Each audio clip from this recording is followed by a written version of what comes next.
पण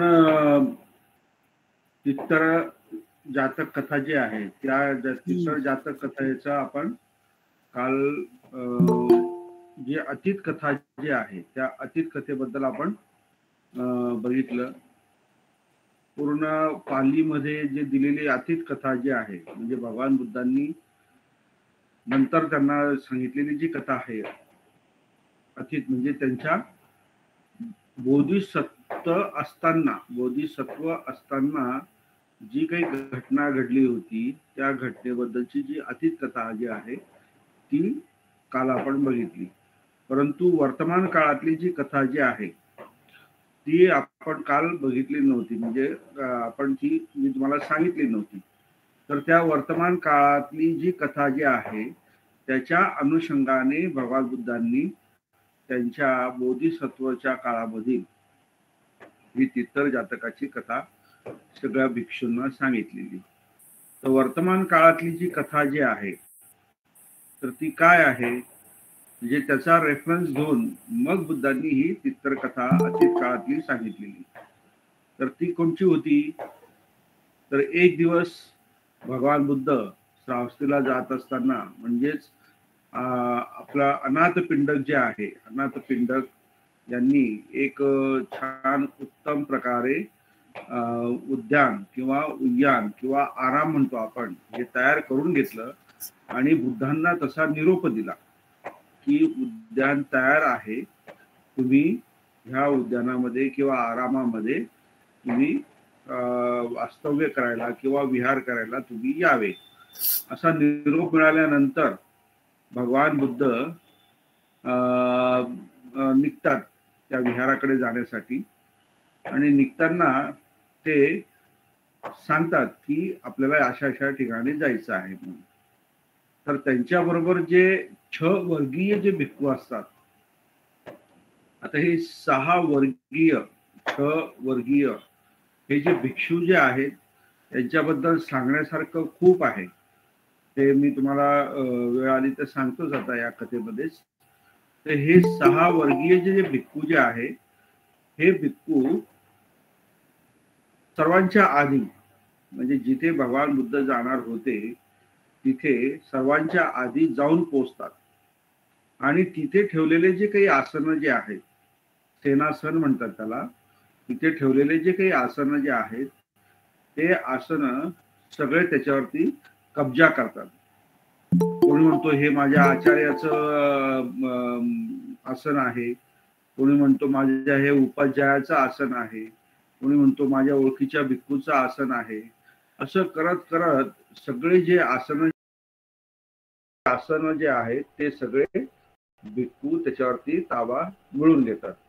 म्हणजे वेळ अशी येते की त्यांच्याबरोबर असलेले जे सारीपुत्त जे आहेत ते सारीपुत्तांना सुद्धा आसन मिळत नाही. सेनासन म्हणजे झोपण्यास जागाही मिळत नाही आणि बसण्यास जागाही मिळत नाही.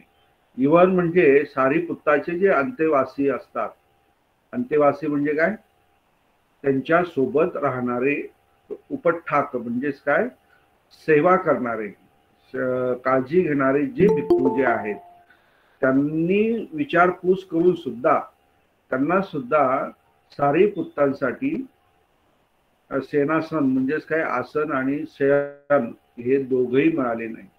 शेवटी सारीपुत्तांना त्या ठिकाणी भगवान बुद्धांची ज्या ठिकाणी कुटी होती त्या कुटीच्या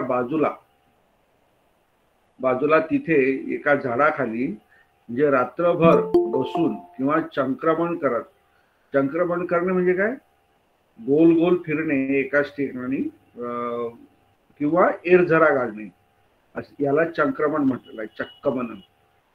बसून रात्रभर त्यांना त्या दिवशी ही रात्र काढावी लागली आणि सकाळ झाल्यानंतर ज्यावेळेस भगवान बुद्ध उठले त्यावेळेस भगवान बुद्धांनी असा थोडा आपला आपण म्हणतो काय म्हणतो त्याला आपण, खोकला जो आहे तो काय त्याला आणखी खरखर करणे असं म्हणतात ना, तसं केलं आणि तो आवाज आल्यानंतर सारीपुत्तांनी सुद्धा तसाच खोकल्यासारखा आवाज काढला त्यावेळेस बुद्धांना कळालं की इथे कोणीतरी आहे म्हणून. मग भगवान बुद्ध त्यांच्याकडे जातात, सारीपुत्रांकडे जातात आणि एक आश्चर्यचकित होतात की सारीपुत्र इथे कसा काय. सारीपुत्रांना ते विचारतात की तू इथे कसा काय. तर सारीपुत्र मग ती सगळी घटना त्यांना सांगतात की माझ्यासाठी कुठल्याही प्रकारचं जे आसन जे आहे किंवा निजण्यासाठी जे शयन जे आहे ते मला मिळालं नाही, त्यामुळे मी या ठिकाणीच रात्र जागून काढली, बसून काढली किंवा संक्रमण करीत राहिलो. हे ऐकल्यानंतर भगवान बुद्ध जरा म्हणजे त्यांना वाईट वाटतं. म्हणजे ते विचार करतात की मी इथे असताना, म्हणजे मी जिवंत असताना भिक्खू संघामध्ये अशा प्रकारचे वर्तन जे आहे, हे वर्गीय भिक्खू किंवा इतर त्यांचे कोणी सहकारी असतील, हे अशा प्रकारचं वर्तन करत आहेत. तर मी गेल्यानंतर म्हणजे माझ्या परिनिब्बाणानंतर हे भिक्खू काय करतील, असा त्यांना एक धम्म संवेग निर्माण झाला भगवान बुद्धांना. आणि तो धम्म संवेग निर्माण झाल्यामुळे भगवान बुद्धांनी काय केलं की सर्व भिक्खूंना एकत्र बोलवलं, सन्निपात म्हणजेच काय, एकत्र बोलवलं आणि या संदर्भामध्ये त्यांना उपदेश दिला. तर भगवान बुद्ध म्हणतात, विचारतात त्या भिक्षूंना की भिक्षूंनो, संघामध्ये सर्वात आधी आसन, जेवण हे कोणाला मिळालं पाहिजे. आसन, जेवण हे कोणाला मिळालं पाहिजे. तर प्रत्येक जण आपापल्या बुद्धीनुसार, आपल्या आपल्या क्षमतेनुसार उत्तर देतो. तर काही जण म्हणतात की जो क्षत्रिय आहे त्याला आधी जेवण, आसन, पाणी हे आधी मिळालं पाहिजे. काही जण म्हणतो की जो भिक्खू ब्राह्मण कुळातनं जन्म आलेला आहे त्याला सर्वात आधी पाणी, आसन आणि बसायला जागा म्हणजेच आसन, पाणी हे सगळं मिळालं पाहिजे. काही जण म्हणतात की जे भिक्खू जे त्रिपिटक जाणतात किंवा विनय जाणतात, विनयधर आहेत, त्यांना सर्वात आधी पाणी, आसन मिळाला पाहिजे. काही जण म्हणतात की जो मातिकाधर आहे, म्हणजे अभिधम्म पिटक जे आहे, ज्याचं तोंडपाठ आहे, त्यांनी रिसाइटेशन केलेलं आहे, त्या भिक्खूला आधी आसन मिळालं पाहिजे, जेवण मिळालं पाहिजे, पाणी मिळालं पाहिजे. काही जण म्हणतात की जे काही ज्या भिक्खूला पहिलं ज्ञान म्हणजे फर्स्ट प्रथम ध्यान जे आहे प्राप्त झालेलं आहे त्याला, काही जण म्हणतात द्वितीय ध्यान ज्याला प्राप्त झालेलं आहे त्याला, काही म्हणतात तृतीय ध्यान ज्याला प्राप्त झालेलं आहे त्याला, काही चतुर्थ ज्ञान जे आहे ते प्राप्त झालं असेल त्या भिक्खूला सर्वात आधी जेवण, पाणी आणि आसन मिळालं पाहिजे. आणखी काही भिक्खू अशा मताचे असतात की काही भिक्खू म्हणतात की जो स्वतापन्न झालेला आहे, जो भिक्खू स्वतापन्न झालेले आहेत त्या भिक्खूला आधी जेवण, आसन आणि पाणी मिळालं पाहिजे. काही म्हणतात की सकदागामी, काही म्हणतात अनागामी, काही म्हणतात अरहंत जो भिक्खू जो आहे त्यांना सर्वात आधी जेवण, पाणी आणि आसन हे मिळालं पाहिजे. तर अशा प्रकारे भगवान बुद्धांनी सगळ्या भिक्खूंना प्रश्न विचारल्यानंतर त्यांना हे उत्तरं मिळतात, परंतु भगवान बुद्धांचं त्यावरती समाधान होत नाही. तर भगवान बुद्ध म्हणतात की नाही, माझ्या धम्मामध्ये किंवा माझ्या शासनामध्ये अशा प्रकारच्या जे काही आदर सत्कार जो आहे तो याप्रमाणे केला जात नाही किंवा करू नये. तर या ठिकाणी भगवान बुद्ध म्हणतात की जो वृद्ध आहे म्हणजेच काय, स्थिर आहे किंवा स्थिर आहे, स्थिर शब्द हा स्थिर शब्दावरून आलेला आहे, की जो व्यक्ती वृद्ध आहे, यथा वृद्धं म्हणजेच काय, त्याच्या वृद्ध जे असताना त्याच्या ज्येष्ठता क्रमांकाप्रमाणे किंवा ज्येष्ठताप्रमाणे त्या व्यक्तीला आधी जेवण, आसन आणि पाणी ह्या गोष्टी मिळाल्या पाहिजे. तर असा उपदेश जे आहे भगवान बुद्ध त्या भिक्खूंना देतात. तर भगवान बुद्ध आणखी परत हे असं सांगत असताना आणखी म्हणजे प्राण्यांचं उदाहरण देतात. प्राण्यांचं उदाहरण देतात की एक म्हणजे प्राण्यांमध्ये म्हणजेच काय छान योनीमध्ये जे काही प्राणी उत्पन्न झालेले आहेत त्यांच्यामध्ये सुद्धा ते प्राणी सुद्धा असा विचार करतात की आपण जे काही एकमेकांशी वागतो किंवा बोलतो किंवा व्यवहार करतो हा चुकीचा आहे, हा युक्त नाही, हा बरोबर नाही. तर आपण सुद्धा आपल्या मध्ये जो कोणी ज्येष्ठ असेल त्याची प्रतिष्ठा राखून त्याला सन्मान देऊन त्याला सहभाग वृत्तीने म्हणजेच काय सहकार्याने अशा प्रकारे त्याला वंदन करून आपण त्याचा मान आणि सन्मान हा आपण केला पाहिजे.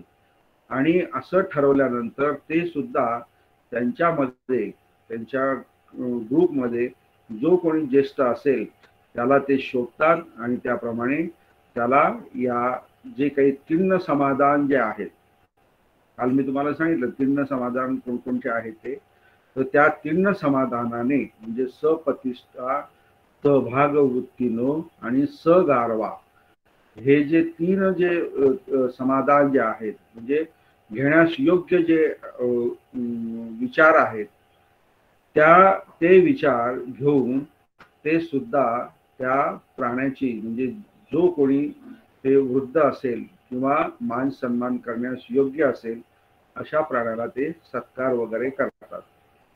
तर अशा पद्धतीने भगवान बुद्धांनी भिक्खूंना त्यांच्या ज्या काही चुका झालेल्या आहेत होत्या त्या चुकांचं वर त्यांनी उपदेश केला आणि प्राण्यांच्या बद्दलही प्राण्यांमध्ये सुद्धा कशा पद्धतीने वागलं जातं किंवा वागतात याचं एक सुंदर उदाहरण देऊन भगवान बुद्धांनी धम्मोपदेश दिला.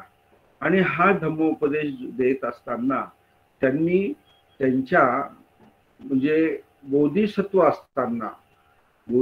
असताना अशाच प्रकारचा जो काही प्रसंग जो आहे प्राण्यांच्या बाबतीमध्ये तर तो प्रसंग भगवान बुद्धांनी त्यावेळेस त्यांना सांगितला, जो की आपण काल त्याच्यावरती आपण भाष्य केलं. मी तुम्हाला त्या पालीमधून त्या कथेचं म्हणजेच अतीत कथा जी आहे त्या कथेचं वर्णन करून तुम्हाला सांगितलं, त्याचा प्रत्येक शब्दाचा अर्थ सांगितला. तर ही कथा भगवान बुद्धांनी त्यांना अतीत कथा जी आहे तित्तर नंतर मक्कट आणि हत्ती हे जे तीन पात्र जे आहेत यांची भूमिका जी आहे ह्या भूमिकेचं वर्णन किंवा कथा भगवान बुद्धांनी सांगितली. आणि त्यावेळेस भगवान बुद्ध ही कथा सांगून झाल्यानंतर मग जी वर्तमान कथा जी आहे किंवा अतीत कथा आहे ह्या दोघांचं संधी करून म्हणजे दोघांना एकत्र करून सर्वांना सांगतात की त्यावेळेस तित्तर जे कोणी होतं तो कोण होतं, मी स्वतः तित्तर पंडित आणि आपलं हे काय म्हणतात सारीपुत्त आणि मोगलान हे जे कोण होते हे मक्कट आणि हत्ती. अशा प्रकारे भगवान बुद्ध ही गाथा कथा सांगतात आणि भिक्खूंना अशा प्रकारे धम्मोपदेश करतात. तर अशी ही तित्तर जातक कथा आहे. तर याच्यामध्ये जो काल आपण बघितलं तर यामध्ये बोध काय म्हणजे भगवान बुद्धांनी काय बोध दिला तर स्वतः त्यावेळेस प्रसंग घडलेला त्या प्रसंगातून भगवान बुद्धांनी मग शिकून या लोकांना म्हणजे भिक्खूंना शिकवून सांगितलं की जे वृद्ध जे आहेत जे वयोमानाप्रमाणे वृद्ध आहेत तर त्यांचा आपण काय केला पाहिजे, गौरव केला पाहिजे, त्यांना रिस्पेक्ट केला पाहिजे, आदर केला पाहिजे, त्यांची आपण काळजी घेतली पाहिजे. तर हा जो संदेश जो आहे हा सर्व ठिकाणी नुसतंच भिक्खू संघामध्ये लागू होत नाही तर सगळ्या मानव जातीमध्ये हा म्हणजे संदेश जो आहे किंवा हा उपदेश जे आहे किंवा हे नैतिक मूल्य आहे हे सर्व लागू होतं. आपण पण आपल्या घरामध्ये जे कोणी लोक जे असतील, वृद्ध असतील किंवा आपल्यापेक्षा वडीलधारे जे असतील, तर त्यांचा नेहमी आपण काय केला पाहिजे, आदर केला पाहिजे, मान सन्मान ठेवला पाहिजे किंवा त्यांची आपण काळजी घेतली पाहिजे. आता यामध्ये बघा, घरामध्ये जो कोणी व्यक्ती जो असेल, तर त्याचा आदर सत्कार कसा केला पाहिजे, हाही एक प्रश्न आहे. तर पहिल्यांदा आदर सत्कार किंवा मान सन्मान जी कृती जी आहे, भगवान बुद्धांनी इवन कृती सुद्धा सांगितली. त्यांना वंदन केलं पाहिजे, त्यांना नमन केलं पाहिजे. नमन हा शब्द तिथे आहे, वंदन हा शब्द तिथे आहे. आता वंदन आणि नमन याच्यामध्ये वद हा शब्दापासून वंदन म्हणजे त्यांचे काय, आपण गौरव केला पाहिजे, त्याची स्तुती केली पाहिजे. आणि नमन म्हणजे, नम म्हणजे काय, झुकणे, वाकणे. नम म्हणजे, आणि नमन म्हणजे वाकून त्यांना आपण नमस्कार केला पाहिजे, म्हणजे त्यांच्या पुढे नतमस्तक झालं पाहिजे. तर अशा पद्धतीने भगवान बुद्धांनी आदर सत्कार जो आहे तो प्रदर्शित करण्यासाठी सुद्धा कृती सांगितलेली आहे. परंतु काय, या ठिकाणी मला सांगायला काही हरकत नाही, परंतु बरेचसे लोकांना कोणाच्या पुढे मान खाली घालून वंदन करणे हे सुद्धा काय वाटतं, कमीपणाचं वाटतं, म्हणजे कमी लेखलं जातं, कमी लेखलं जातं. तर बरेचसे जण असं म्हणतात की आपण कशाला वाकायचं खाली, वाकून नमस्कार कशाला करायचा. इवन म्हणजेच घरामध्ये सुद्धा जो कोणी व्यक्ती असेल, ज्येष्ठ असेल, तर त्याला वाकून नमस्कार कशाला करायचा. किंवा बाहेर कोणी आपला मित्रांचे वडील असतील, आई वडील असतील, भाऊ असेल, ते आपल्या घरी आले किंवा आपण त्यांच्या घरी गेलो, तर त्यांना सुद्धा आपण काय केलं पाहिजे, वंदन केलं पाहिजे किंवा नमन केलं पाहिजे. आणि हे केल्याने काय होणार आहे, वंदन आणि नमन केल्याने तुमचं काय नुकसान काय होणार आहे, नुकसान नाही, परंतु यामध्ये ना खूप मोठा फायदा आहे. कारण तुम्ही ज्यावेळेस वंदन किंवा नमन करतात त्यावेळेस तुमच्या मनामध्ये एक चांगला भाव, शुद्ध भाव उत्पन्न झालेला असतो, त्या व्यक्तीबद्दल आदर उत्पन्न झालेला असतो, एक श्रद्धा उत्पन्न झालेली असते. आणि ही गोष्ट फार महत्वाची आहे, मनामध्ये अशा प्रकारे पवित्र भाव निर्माण झालेला असतो. आणि ज्यावेळेस तुम्ही वंदन करतात किंवा नमन करतात, तर समोरचा व्यक्ती जो आहे हा सुद्धा अतिशय प्रेमाने किंवा मैत्री भावनेने, अगदी तुमचा हितचिंतक ह्या भावनेने तुम्हाला तो आशीर्वाद देत असतो. आशीर्वाद म्हणजे इन द सेन्स ऑफ तुमचं शुभ कामना किंवा मंगल कामना तुम्हाला देत असतो. तुम्ही भिक्खूंकडे सुद्धा जातात, तर भिक्खूंकडे तुम्ही नमन वगैरे करत असतात, तर त्यावेळेस भिक्खू सुद्धा तुम्हाला शुभकामना देत असतात, है की नाही. तर अशा प्रकारे प्रत्येक घरामध्ये प्रत्येक दिवशी जे कोणी आपल्याकडे येणारे वृद्ध असतील किंवा आपल्या घरामध्ये असतील, तर त्यांना प्रत्येकाने वंदन किंवा नमन केलं पाहिजे. आणि तुम्हाला सांगायला हरकत नाही की ही प्रथा जी आहे अजूनही आपल्या म्हणजे जैन धर्मामध्ये किंवा मारवाडी समाजामध्ये ही प्रथा अजूनही चालू आहे.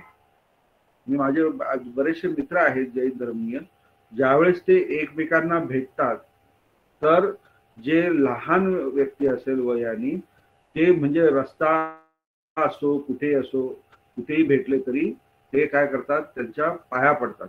मला खूप छान वाटतं, म्हणजे त्याच्यामध्ये काही वाईट नाही किंवा वावगं नाही. माणसाला एक त्याच्यामध्ये विनय म्हणतो ना आपण, एक माणसामध्ये विनय निर्माण होतो. तर अशा पद्धतीने ही जी तित्तर कथा जी आहे, या तित्तर कथामध्ये हा बोध भगवान बुद्धांनी सांगितलेला आहे किंवा धम्म उपदेश सांगितलेला आहे. तर या ठिकाणी नंतर आपण जी पुढची जी कथा जी आहे, पुढची कथा जातक कथा जी आहे ती आपण आज सुरू करूया. परंतु ह्या कथेवरती, ह्या कथेच्या बाबतीमध्ये कोणाला काही विचारायचं असेल किंवा काही शंका असेल तर चर्चा आपण करू शकतो, कारण हा सर्व आपल्या वैयक्तिक जीवनाशी निगडीत किंवा सामाजिक जीवनाशी निगडीत असा हा प्रश्न आहे. म्हणजे आदर सत्कार करायचा किंवा नाही करायचा. बरेचसे जण एकमेकांच्या बद्दल मनामध्ये हेट म्हणतो ना आपण, द्वेष, तिरस्कार ठेवून म्हणजे सोबत राहतील पण वेळ आली तर खाली झुकणार नाही अशा पद्धतीने वावरत असतात. आणि हे प्रकार तर आपल्याला समारंभामध्ये तर खूप मोठ्या प्रमाणामध्ये आढळत असतात. उदाहरणार्थ लग्नामध्ये तर बापरे, विचारूच नका. लग्नामध्ये जो तो म्हणतो की त्यांनी माझ्या पाया पडल्या पाहिजे किंवा त्यांनी माझ्या पाया पडल्या नाही, म्हणजे भांडणं पण त्यामध्ये होतात. लग्नामध्ये भांडणं पण होतात किंवा पाया पडल्या नाही म्हणून लग्न सुद्धा मोडतात. मी त्या एका लग्नाला साक्षीदार आहे. म्हणजे लग्न जुळत असताना, तर लग्न जुळत असताना इकडची पार्टी तिकडची पार्टी आली तर मुलीकडची आई मुलाकडची आई जी आहे तिची अपेक्षा होती किंवा माझ्या यांनी पाया पडायला पाहिजे, परंतु ज्याला अपेक्षा आहे पाया पडायचं तर तो सुद्धा त्या क्षमतेचा त्या लायकीचा असला पाहिजे. म्हणजे उगच मनामध्ये काहीतरी ज्येष्ठतेची भावना आणून समोरच्याला, म्हणजे ती ज्येष्ठता नसताना सुद्धा, ती पात्रता नसताना सुद्धा तुम्ही जर समोरच्याला जर अपेक्षा केली समोरच्याकडून की यांनी माझ्या पाया पडायला पाहिजे, तर हे सुद्धा चुकीचं आहे. आदर सत्कार किंवा मान सन्मान हा कधीही मागून मिळत नाही. मागून मिळत नाही, तर तो तुमच्या कर्मानुसार तुम्हाला मिळत असतो. हाही एक महत्वाचा प्रश्न आहे. आणि जे ज्येष्ठ असतात, जे वृद्ध जे असतात, हे आपल्या कर्मानुसार सुद्धा ते आपल्यापेक्षा ज्येष्ठ असतात, म्हणून त्यांचा योग्य सत्कार आणि सन्मान आपण केला पाहिजे. तर यावरती कोणाला काही बोलायचं आहे, कोणाला काही शंका किंवा आपल्या ह्या कथेबद्दल काही म्हणायचं आहे? नाहीतर मग आपण पुढची जी कथा जी आहे, नच्च जातक कथा, त्या कथेकडे वळूया आपण.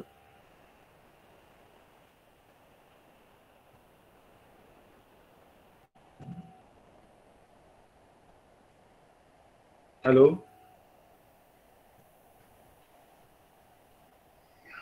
नाही सर, पुढे जाऊ शकतो आपण, शंका नाही काही. बर.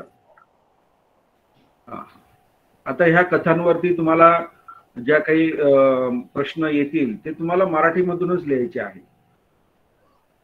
तुम्हाला ह्या कथांवरती जे काही प्रश्न येतील ते मल्टिपल चॉईस क्वेश्चनच येतील. ते तुम्हाला पर्यायी उत्तर म्हणूनच लिहायचे आहे. तुम्हाला काही पूर्ण असं सारांश लिहायचा आहे किंवा पालीमधून तुम्हाला काही लिहायचं आहे, यातला असा काही भाग नाहीये. त्याच्यामुळे फक्त आपल्या वैयक्तिक जीवनासाठी यातनं काय आपल्याला घेता येईल तेवढं घ्यायचं आहे आणि पुढे जायचं आहे. ओके सर, या कथेमध्ये भगवान बुद्ध तित्तर झाले होते, म्हणजे तित्तर होते. मग मोगलायन आणि सारीपुत्त म्हणजे मोगलायन कोण होते? हत्ती होते का?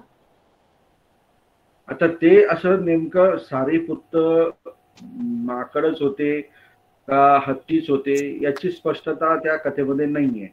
पण ते दोघं अग्रश्रावक जे आहेत ते त्या काळामध्ये ज्यावेळेस भगवान बुद्ध तित्तर होते त्या काळामध्ये त्यांच्यासोबत ते सुद्धा माकड आणि हत्तीच्या योनीमध्ये, म्हणजे तिरच्छान योनी म्हणजे प्राणी योनीमध्ये त्यांनी जन्म घेतलेला होता, असं जातक कथेमध्ये दिसून येतं आपल्याला. Okay okay sir.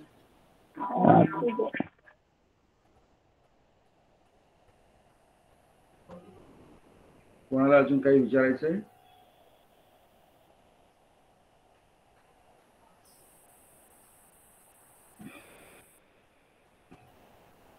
तुम्हाला मी स्क्रीन शेअर करतो आहे. तर पुढची जी कथा जी आहे नच्च जातक कथा ही आपण घेऊया.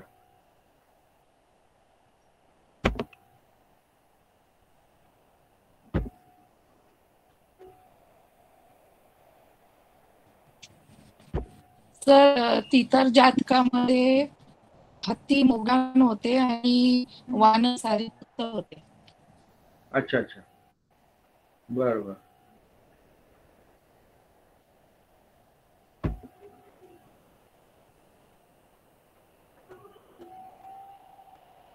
Hello sir. हा बोला बोला. सर, त्या कथेच्या वरती जो पॅराग्राफ दिलेला आहे ना, जातकची पूर्ण व्याख्या, दुरे निदान, अविदुरे निदान, संतिके निदान, म्हणजे सर त्याचा अर्थ काय आहे नक्की? दुरे निदान, अविदुरे निदान म्हणजे? अच्छा अच्छा, ऍक्च्युली निदान हा जो शब्द जो आहे ना, याचा अर्थ ओरिजिन होतो, म्हणजे किंवा कारण, कारण किंवा ओरिजिन किंवा मूळ असा त्याचा अर्थ आहे. आणि दुरे निदान म्हणजे काय? दूर च जे कारण जे आहे ते आहे. आणि अधुरे म्हणजेच काय? जवळचं. निदान म्हणजे ओरिजिन किंवा मूळ जे आहे ते, असा त्याचा अर्थ आहे. आणि निदान, तर ह्या ज्या कथा ज्या आहेत किंवा भगवान बुद्धांचा जन्माच्या वगैरे पण ज्या निदान कथा ज्या आहेत त्या त्या पद्धतीने दिलेल्या आहेत. म्हणजे दुरे निदान मध्ये मग आपले ते सुमेध वगैरे जे आहेत ना, काय म्हणतात, दीपंकर वगैरे, ह्या कथेपासून सुरुवात होते. दुरे निदान म्हणजेच काय? अगदी अतीत काळापासून सुरुवात होते. आणि जवळच्या काळांमध्ये मग जे काही बोधिसत्व म्हणा किंवा जे काही घटना घडलेल्या आहेत तर ते अधुरे निदानामध्ये येत असतात.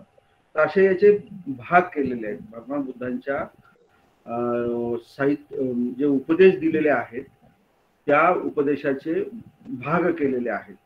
याच्यामध्ये तुम्हाला आणखी डिटेल माहिती खूप मिळते निदान कथामध्ये, दुरे निदान कथामध्ये आणि अधुरे निदान कथामध्ये डिटेल माहिती तुम्हाला याबद्दल मिळते.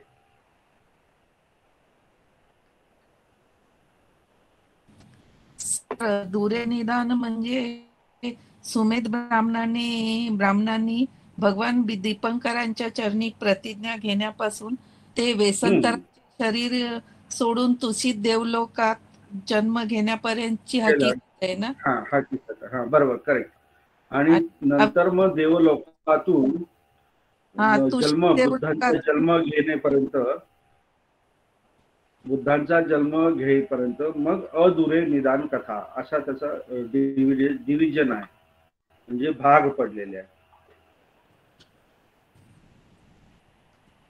देवलोकांपासून. तुषित देवलोकात च्यूत झाल्यावरती पृथ्वीवर माया देवीच्या पोटी जन्म घेण्यापासून बोधी वृक्षाखाली बोधी ज्ञान प्राप्त करण्यापर्यंतची अविदुरे निदान मध्ये येते ना? Correct correct. आणि संतिके निदान बोधी प्राप्त करण्यापासून नंतर त्यांच्या महापरिनिर्वाणापर्यंत येते काय? महापरिनिर्वाणापर्यंत. आता महापरिनिर्वाण पण नाही आपण म्हणायचं, तर परिनिर्वाणच म्हणायचं आपण. महापरिनिर्वाणाच्या ऐवजी परिनिर्वाण, कारण भगवान बुद्धांनी कधी महापरिनिर्वाण म्हटले नाही. परंतु हे जे सुत्त जे आहे, महापरिनिर्वाण सुत्त जे आहे, हे सगळ्यात मोठं सुत्त आहे त्रिपिटकामध्ये, म्हणून त्याला महा म्हटलेला आहे. आणि परिनिर्वाण हा शब्द तसाच आहे. परंतु बऱ्याच लोकांचा गैरसमज असा झालेला आहे की भगवान बुद्धांचं महापरिनिर्वाण होत असतं. तर तसं काय नाही. परिनिर्वाण हाच एक फायनल शब्द आहे. म्हणजे बुद्ध, पश्चेत बुद्ध आणि अरहंत यांचा म्हणजे मृत्यू झाल्यानंतर आपण त्याला परिनिर्वाणच म्हणत असतो. म्हणजे ते सुत्त आहे म्हणून ते महापरिनिर्वाण, मग त्याच पुढे लावलेलं आहे ना? Yes yes yes. सुत्त पण ते मोठं सुत्त आहे म्हणून महासुत्त म्हटलं. कारण दोन हा हा, ओके ओके. तर मी तुम्हाला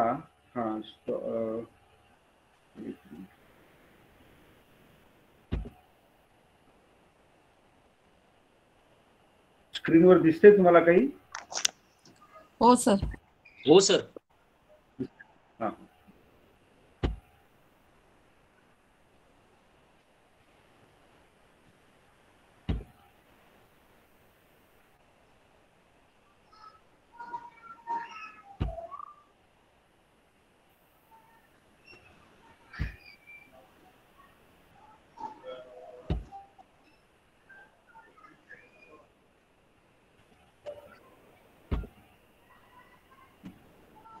हे बघा स्क्रीनवरती नच्च जातक वर्णना म्हणून तुम्हाला पालीमध्ये दिसतंय. तुम्हाला तुमच्या स्क्रीनवर दिसतं ना, पण हे व्यवस्थित तुम्ही वाचू शकता.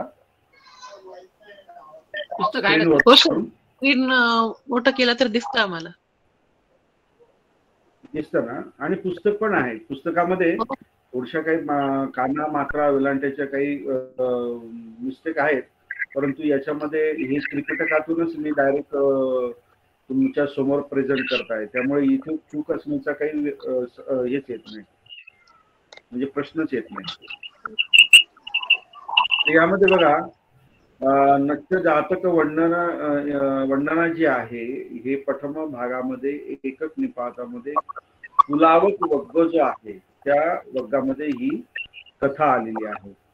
तर या ठिकाणी ह्या कथेमध्ये पण तोच सिक्वेन्स आहे जो मी तुम्हाला आधी सांगितलेला, की भगवान बुद्ध आधी वर्तमान कथा जी असते ती वर्तमान कथेचं जातक कथेमध्ये आधी वर्णन असतं, त्यानंतर मग अतीत कथा जी असते म्हणजे बोधिसत्व असताना जी काही कथा जी असते, प्रसंग असतो तो सांगितलेला असतो, आणि नंतर मग ही वर्तमान कथा आणि अतीत कथा या दोघांचा मेळ करून भगवान बुद्ध मग त्याचा बोध सांगतात. आणि बोध सांगून त्या अतीत कथेमध्ये मी स्वतः कोण होतो किंवा त्यांच्यासोबत जे काही वर्तमान काळामध्ये जे असलेले भिक्खू असतील ते पूर्वी कोण होते ते सांगत असतात. कोणाचा तरी माईक सुरू आहे. हॅलो, कृपया तो बंद करा. आता इथं रुदंग मन्युनंती इदं सत्ता जेतवने विहरंतो एकं बहुभंडिकं भिक्खुं आरभ्य कथेसी. रुदंग मनुन्य. आता इथे मनुन्य जो आहे शब्द जो आहे हा म्हणजे काय, जाणकार असतो, जाणकारासाठी आपण म्हणतो बघा. अथन्यू मत्तन्यू असे आपण शब्द शिकलो बघा आपल्या याच्यामध्ये विभक्तीमध्ये. तर रुदंग मनन्युती म्हणजेच काय, रुद म्हणजे काय, रडणे. तर प्राण्यांमध्ये सगळे जे प्राणी वेगवेगळे जे कसे रडतात त्याचं ज्ञान असणारा व्यक्ती असं ते या ठिकाणी सांगितलं गेलं आहे. आणि मग ही जी कथा जी आहे ती कथा भगवंतांनी जेतवनामध्ये विहार करीत असताना, जेतवने विहारंतो, विहरंतो म्हणजे काय, विहार करीत असताना एकं बहुभंडिकं भिक्खुं आरभ्य कथेसी. आरंभ म्हणजे काय, त्या संदर्भामध्ये सांगितलेली आहे. एक बहुभंडिकं म्हणजे काय, की असा एक भिक्खू असतो की त्याच्याकडे खूप सामान वगैरे, त्याला ती सवय असते, ती खूप तो बाळगून असतो. तर त्याच्या संदर्भामध्ये भगवान बुद्धांनी ही कथा सांगितलेली आहे. आणि वत्थु हेट्ठा म्हणजे ह्या कथेच्या शेवटी एव धम्म जातके उत्त सदिसमेव सत्ता तं भिक्खुं. म्हणजेच काय, ही एक कथेचा रेफरन्स दिलेला आहे भगवाननी. भगवान आपलं ह्या जातकामध्ये म्हणजे देव धम्म जातकामध्ये अशाच प्रकारचे जे सांगितलं आहे त्याचप्रमाणे दिलेला आहे. वत्थु हेट्टा म्हणजे शेवटी देव धम्म जातकामध्ये जे काही दिलेलं आहे तसंच इथे सुद्धा दिलेला आहे असं ह्या वाक्याचा अर्थ आहे. त्याचा जातक कथेचा नंबर पण दिलेला आहे 11.6 वगैरे. मग सत्ता तं भिक्खुं म्हणजे भगवान त्या भिक्खूला सच्चं कीर त्वं भिक्खू बहुभंडोती पुच्छी म्हणजे भगवान बुद्ध त्या भिक्खूला विचारतात की खरंच काय, सच्चं म्हणजे हे सत्य आहे का, खरोखर हे सत्य आहे का. त्वं म्हणजे तू, भिक्खू बहुभंडो. आता हे इथे हा काय आहे, समास झालेला आहे बहुभंडो म्हणजे ज्याच्याकडे भरपूर सामान आहे त्याला आपण बहुभंडो. भंड म्हणजे काय, सामान. बहु म्हणजे भरपूर. म्हणजे तू खरंच भिक्खू खूप सामान असलेला आहे का असं विचारले तुमची. इथं भूतकाळ आहे. भूतकाळ पुच्छ अधिक ई इंसूचा. नंतर तो भिक्खू काय म्हणतो, आम भन्ते असे, म्हणजे तो स्वीकार करतो. मग भगवान बुद्ध त्यांना विचारता त्या भिक्खूंना, किम कारणा त्वं भिक्खू भंडो जातोसी ती, म्हणजे असं काय कारण आहे की तू भिक्खू हा भरपूर सामान जो आहे तो सामान बाळगून किंवा तुझ्याकडे राहून तू असं काय कारण आहे की तुझ्याकडे हे सामान आहे म्हणून, त्याचं काय कारण आहे. किम कारणा जातोसी म्हणजे काय की बनणे किंवा होणे अशा पद्धतीचा त्याचा अर्थ आहे. ज्या म्हणजे मी तुम्हाला सांगितलंय जन्म घेणे किंवा उत्पन्न होणे किंवा होणे वगैरे असा अर्थ आहे. आता इथे सी आलेला आहे कारण का इथे त्वंग आलेला आहे म्हणून इथे सी आलेला आहे. मग सो म्हणजे तो एत्तकं सुत्वाव उद्धो निवासन पारुपरं छडेत्वा, म्हणजे बघा भगवान बुद्धांनी त्याला फक्त विचारलं असं बस की काय कारण होतं, काय कारण आहे बाबा की तुझ्याकडे एवढा सामान आहे. तर तो तेवढा नुसतं तेवढं विचारल्याने तेवढं ऐकून, एत्तकं म्हणजे काय फक्त तितकंच, सुत्वाव म्हणजे ऐकूनच काय होतो उद्धव आणि निवासन पारुपरं छडेत्वा, आणि म्हणजे क्रुद्ध होतो, संतापतो, आणि त्यांनी जे काही घातलेले जे कपडे जे आहेत ना, जे चिवर म्हणा किंवा जे आहे निवासन आणि पारुप म्हणा, छड्डेत्वा म्हणजे काय सगळं सोडून काढून, अलग लक्षात. आणि काय म्हणतो, इमिना दानी निहारेन विचारामी, आता मी आतापासून किंवा आता मी अशाच प्रकारे मी हिंडणार. आलं लक्षात. सगळे कपडे काढून टाकतो, त्याला तो राग येतो. भगवान बुद्ध विचारतात किंवा काय कारण आहे तू अशा पद्धतीने खूप सामान बाळगून असतो. तर असं विचारल्यानंतर तो संताप होतो आणि सगळे कपडे काढून टाकतो आणि तो म्हणतो की मी अशाच पद्धतीने हिंडणार फिरणार.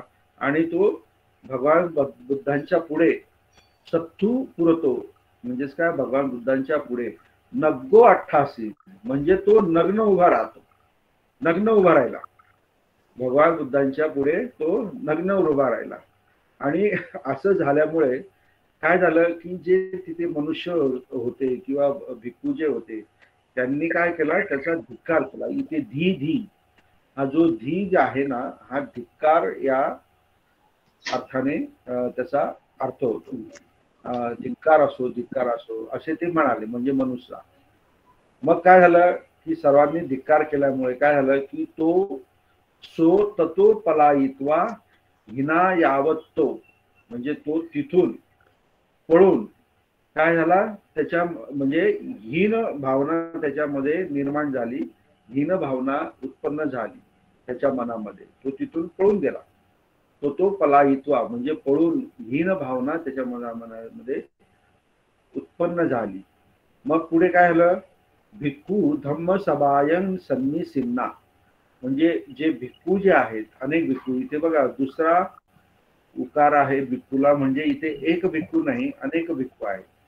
भिक्खू धम्म सभायं म्हणजे धम्म सभामध्ये सन्निसिन्ना, म्हणजे बसलेले असताना, एकत्र बसलेले असताना काय विचार करतात, सत्थू नाम पुरतो एव रूपम करिसती, म्हणजे भगवान बुद्ध असताना सुद्धा त्यांच्या पुढे पुरतो एव रूपम करिसती म्हणजे अशा पद्धतीने तो करतो, असे त्याची काय करतात, ते निंदा करतात.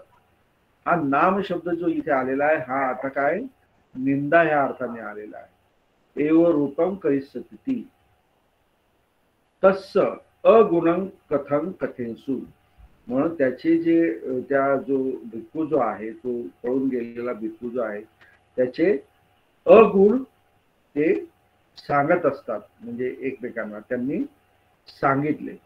तर मग भगवान बुद्ध तिथे येऊन, म्हणजे सत्था आगंत्वा म्हणजे काय, तथागत येऊन त्यांना ते विचारतात.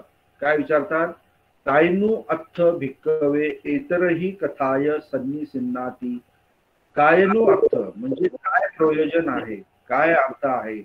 भिक्खूंनो इतरही म्हणजे आता, म्हणजे तुम्ही जे बसलेले आहेत त्यावेळेस, कथाय सन्निसिन्ना म्हणजे कथेसाठी म्हणजे बोलण्यासाठी तुम्ही एकत्र आलेले आहेत.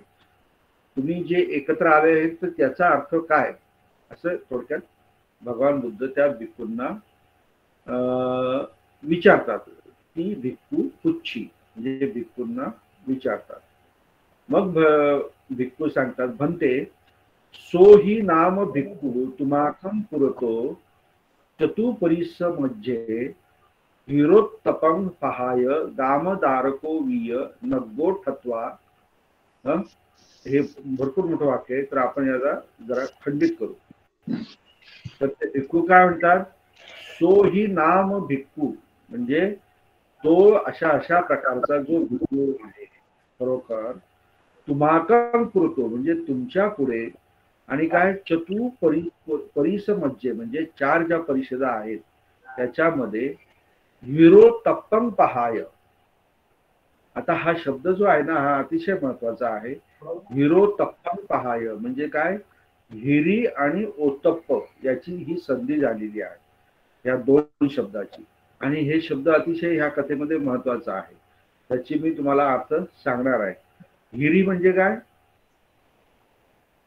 की आपण जे काही कर्म करतो, अकुशल कर्म करतो, जे काही आपण अकुशल कर्म त्याचीच आपल्याला लाज वाटणे त्याला हिरी म्हणतात. हे लक्षात ठेवा, स्वतःलाच लाज वाटणे.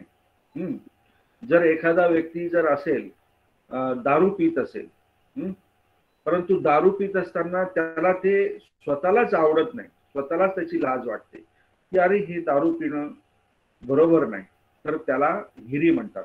म्हणजे त्याच्या मनामध्ये हिरी म्हणजेच काय, स्वतःबद्दल काय म्हणतात त्याला हीन भावना जी आहे, हे चुकीचं आहे अशा पद्धतीने त्याचा विचार उत्पन्न होतात, त्याला हिरी म्हणतात. किंवा एखादा व्यक्ती खोटं बोलतो, अरे आपण सारखं खोटं बोलतो, हे बोलणं बरोबर नाही, तर तो स्वतःलाच तो काय करतो, हिनवतो किंवा कमी लेखतो. त्याला त्याची लाज वाटते की असं आपण बोलायला नाही पाहिजे किंवा करायला नाही पाहिजे. किंवा एखाद्या व्यक्ती एखाद्याला अत्याचार करत असतो, तर त्याला नंतर आपल्याला त्याला कळतं की आपण याच्यावरती अशा प्रकारे त्याची चूक नसताना त्याच्यावरती अत्याचार केला नाही पाहिजे, तर त्याची त्याला लाज वाटते, तर त्याला हिरी म्हणतात. आणि दुसरा जो शब्द जो आहे ओत्तप्पं, ओत्तप्पं हा शब्द जो आहे तो कशासाठी वापरलेला आहे की आपण जे अकुशल कर्म करतो आहोत किंवा वाईट कर्म करतो आहोत, तर ते वाईट कर्म किंवा अकुशल कर्म बघून इतरांना लाज वाटते, त्याला ओत्तप्पं म्हणतात. ओत्तप्पं म्हणजे काय की आपण जे वागतो आहोत, जेव्हा कर्म करतो आहोत ते बघून इतरांना लाज वाटणे त्याला ओत्तप्पं म्हणतात. उदाहरणार्थ बऱ्याचशा काही महिला असतात, किंवा एखाद्या तरुण मुलगी असते, जर तिने एकदम तोकडे कपडे घालून जर ती असं रस्त्यावर चालत असेल तर काही लोकांना ते आवडत नाही, है की नाही.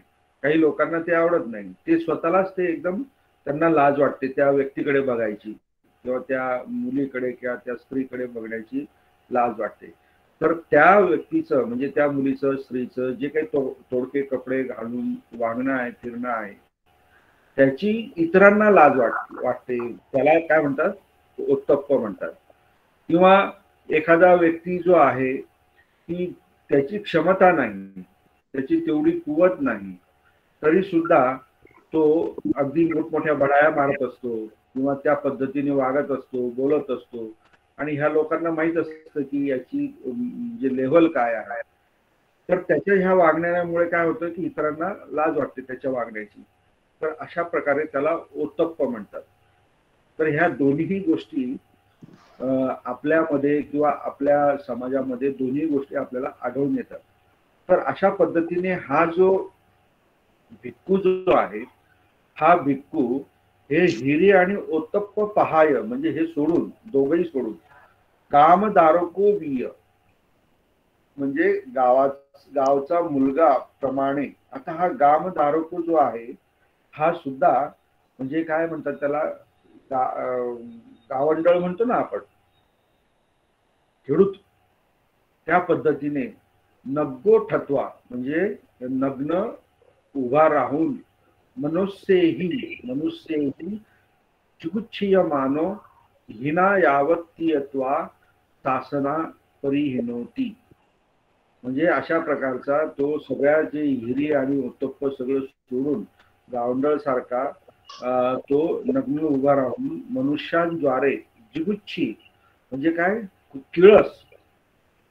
किळस करत असताना, म्हणजे नको नको वाटतं काहींना की अरे हा कसा काय वागतोय किंवा हीन होत असताना शासनापासून तो काय जातो, लांब जातो. शासन म्हणजे काय, बुद्धांचं शासन, बुद्धांचा धम्म, त्याला शासन म्हटलेलं आहे. बुद्धांचा धम्म किंवा बुद्धांचा जे काही उपदेश आहे, वचन जे आहे त्याला शासन म्हटलं आहे. परिहीनो म्हणजेच काय, तो नष्ट केलेला असा तो व्यक्ती असे, त्याचे तस्स अगुणकथाय निसिन्ना माती, म्हणजे त्याचे अगुण जे आहे, त्याच्या ज्या कथा आहे त्या बसून आम्ही करत आहोत, असं या पद्धतीने ते भिक्खू बुद्धांना सांगतात.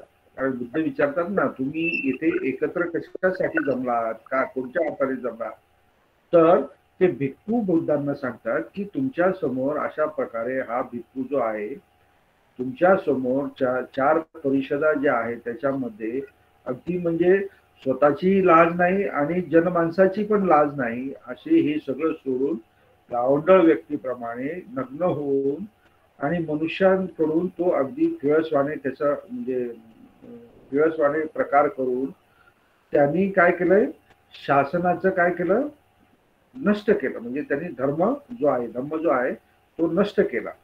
असे अगुण कथा आम्ही बसून करत आहोत, असं ते भगवान बुद्धांना सांगतात.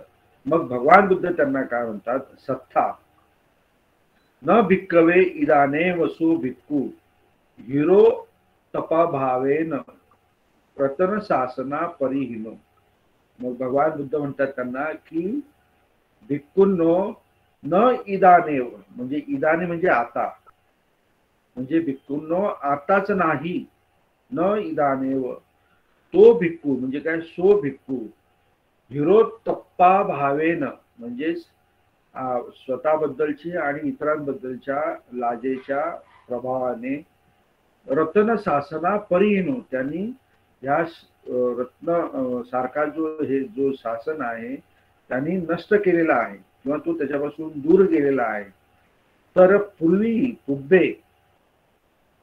उब्बे इत्थी रत्न पटी लाभतोपी, म्हणजे पूर्वी त्याला इत्थी रत्न म्हणजेच काय, एक सुंदर स्त्री, पटी लाभतोपी म्हणजे त्याला लाभलेली असताना सुद्धा, एक सुंदर स्त्री त्याला पूर्वी लाभलेली असताना सुद्धा परिहिनो एव म्हणजेच काय, हा जो म्हणजे तो नष्ट करून, म्हणजे ते जे मिळालेलं आहे ते गमवून, ते नष्ट करून त्यांनी केलेला आहे असे वत्वा म्हणजे सांगून, अतीतं आहरी म्हणजेच नंतर मग बुद्ध आपले भगवान बुद्ध ज्यावेळेस बोधिसत्व होते त्या काळामधली कथा मग भगवान बुद्धांनी भिक्खूंना परत सांगितली.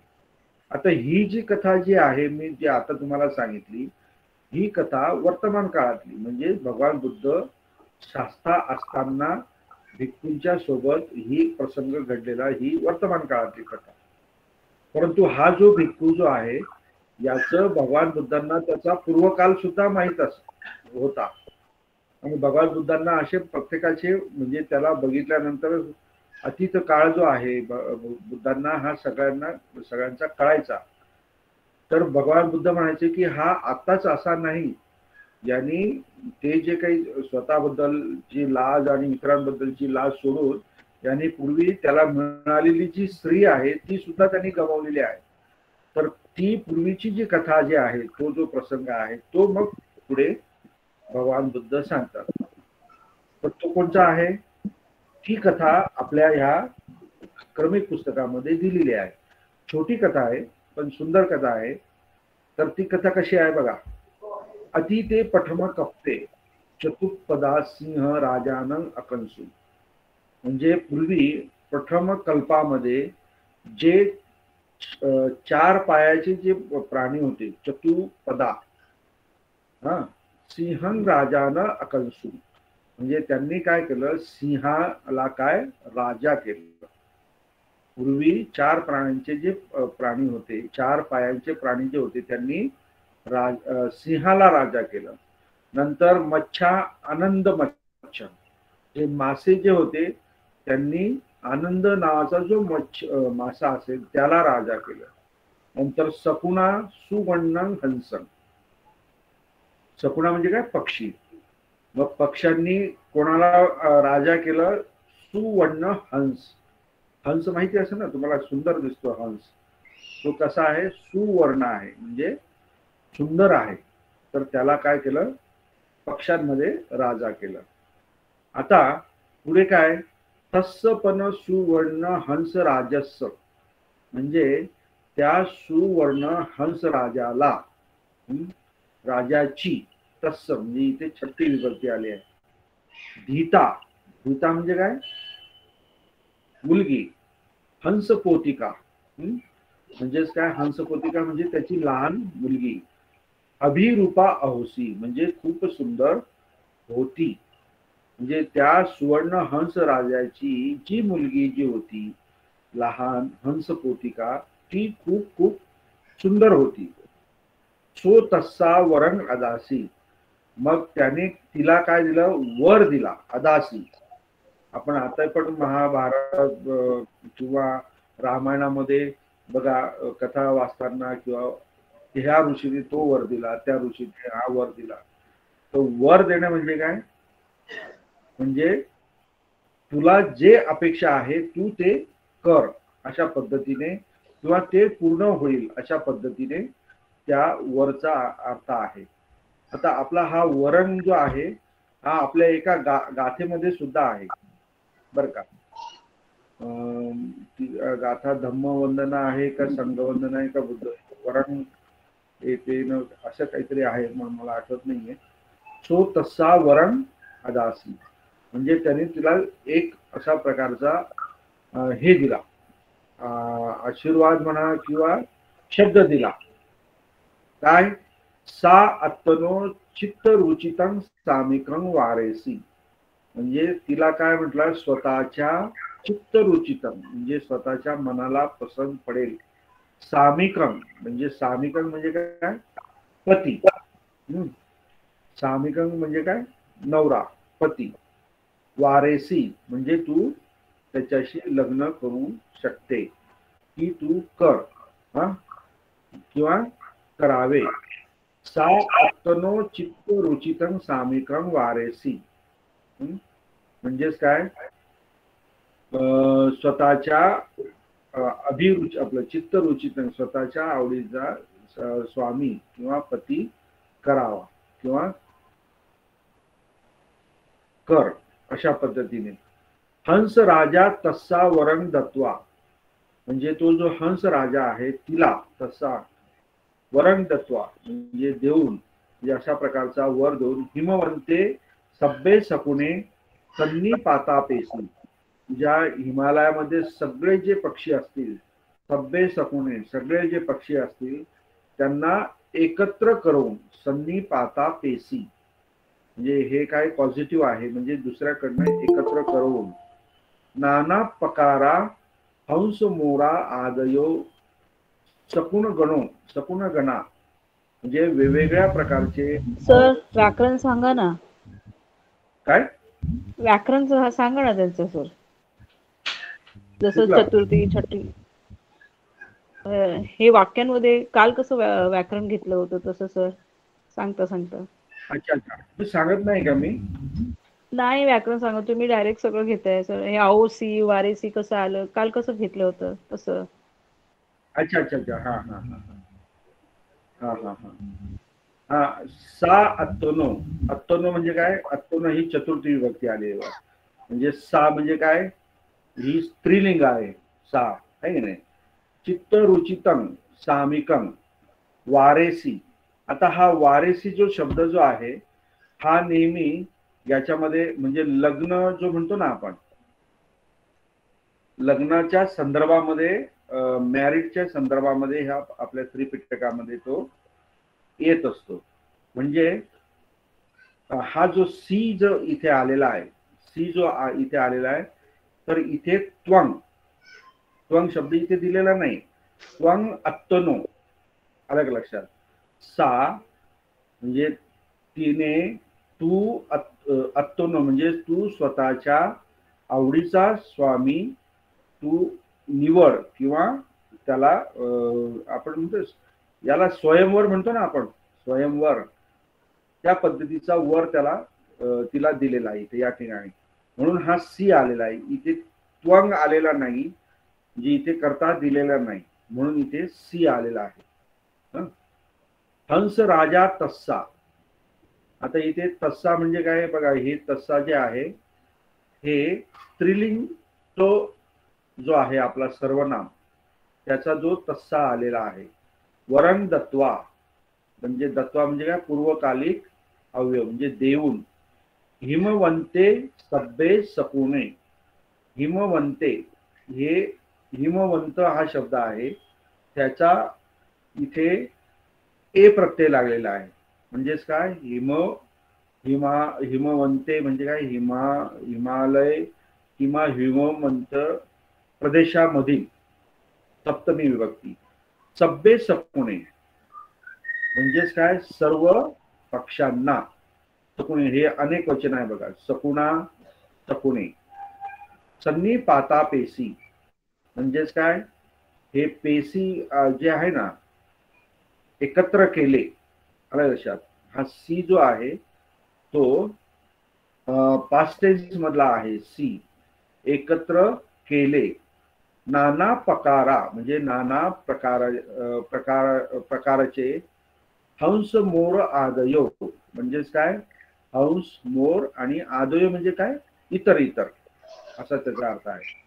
सकुन गणा म्हणजेच काय? पक्षांचे गण. सम आगंत्वा म्हणजे एकत्र आणून. पूर्वकालिक अव्यय इथे त्वा लागलेला आहे बघा, गंत्वा. परंतु हा सम आगंत्वा म्हणजेच काय?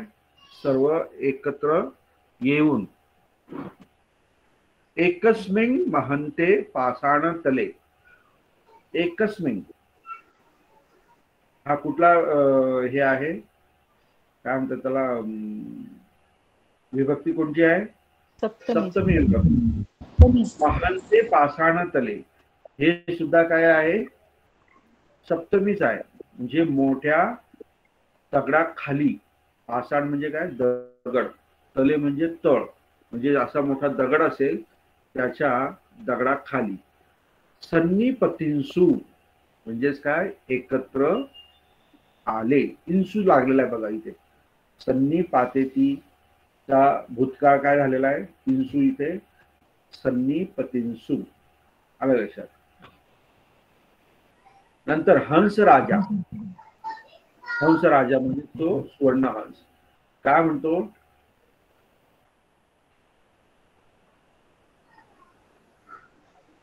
एक मिनिट.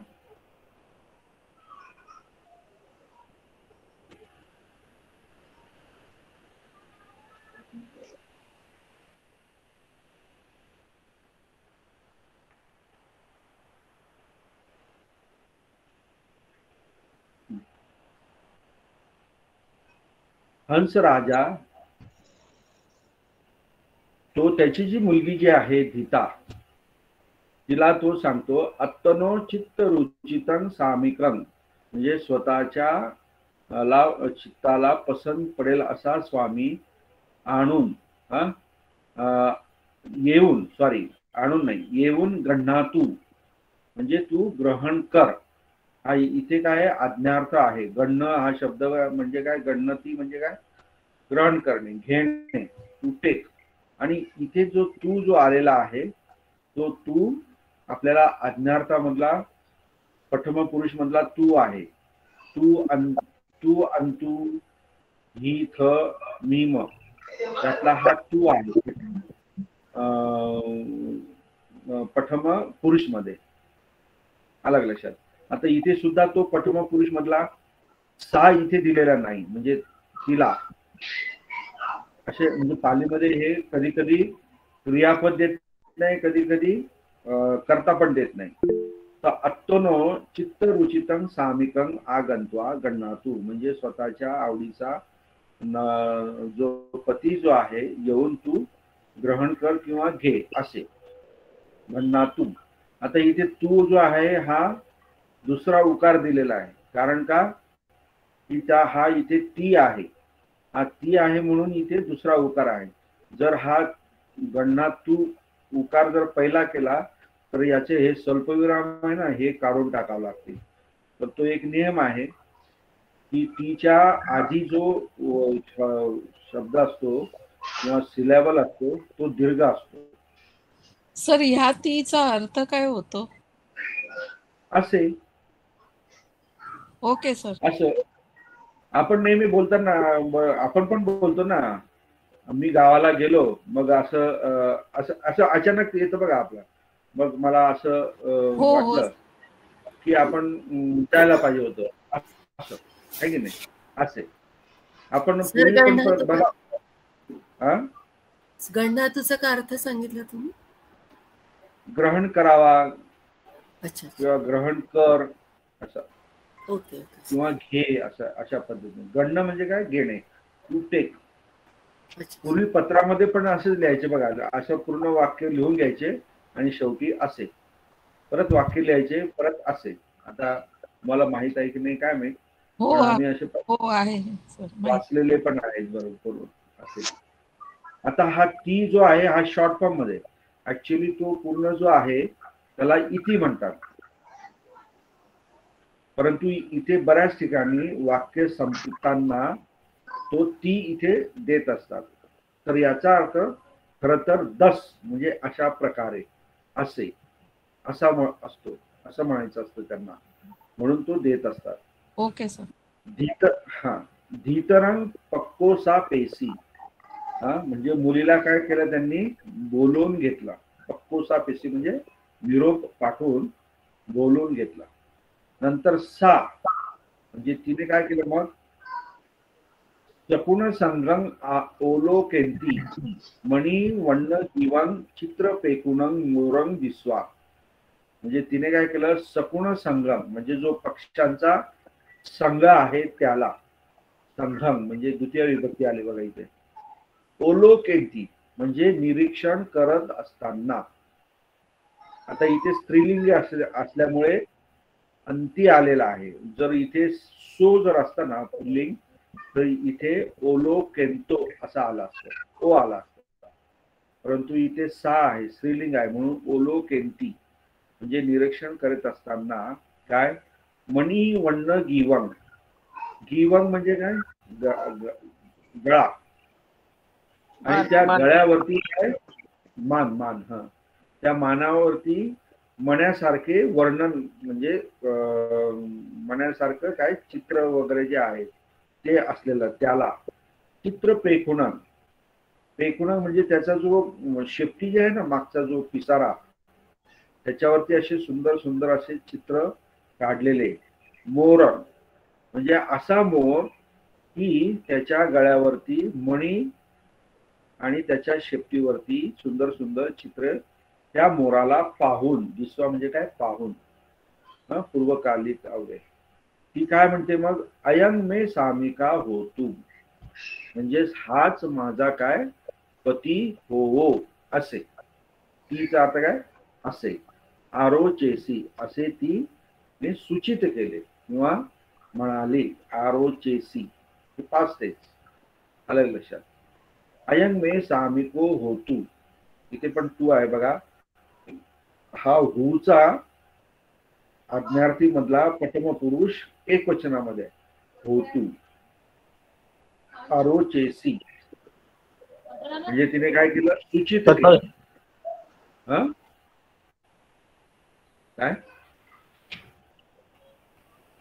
हॅलो, कोणी काय बोलत होतं?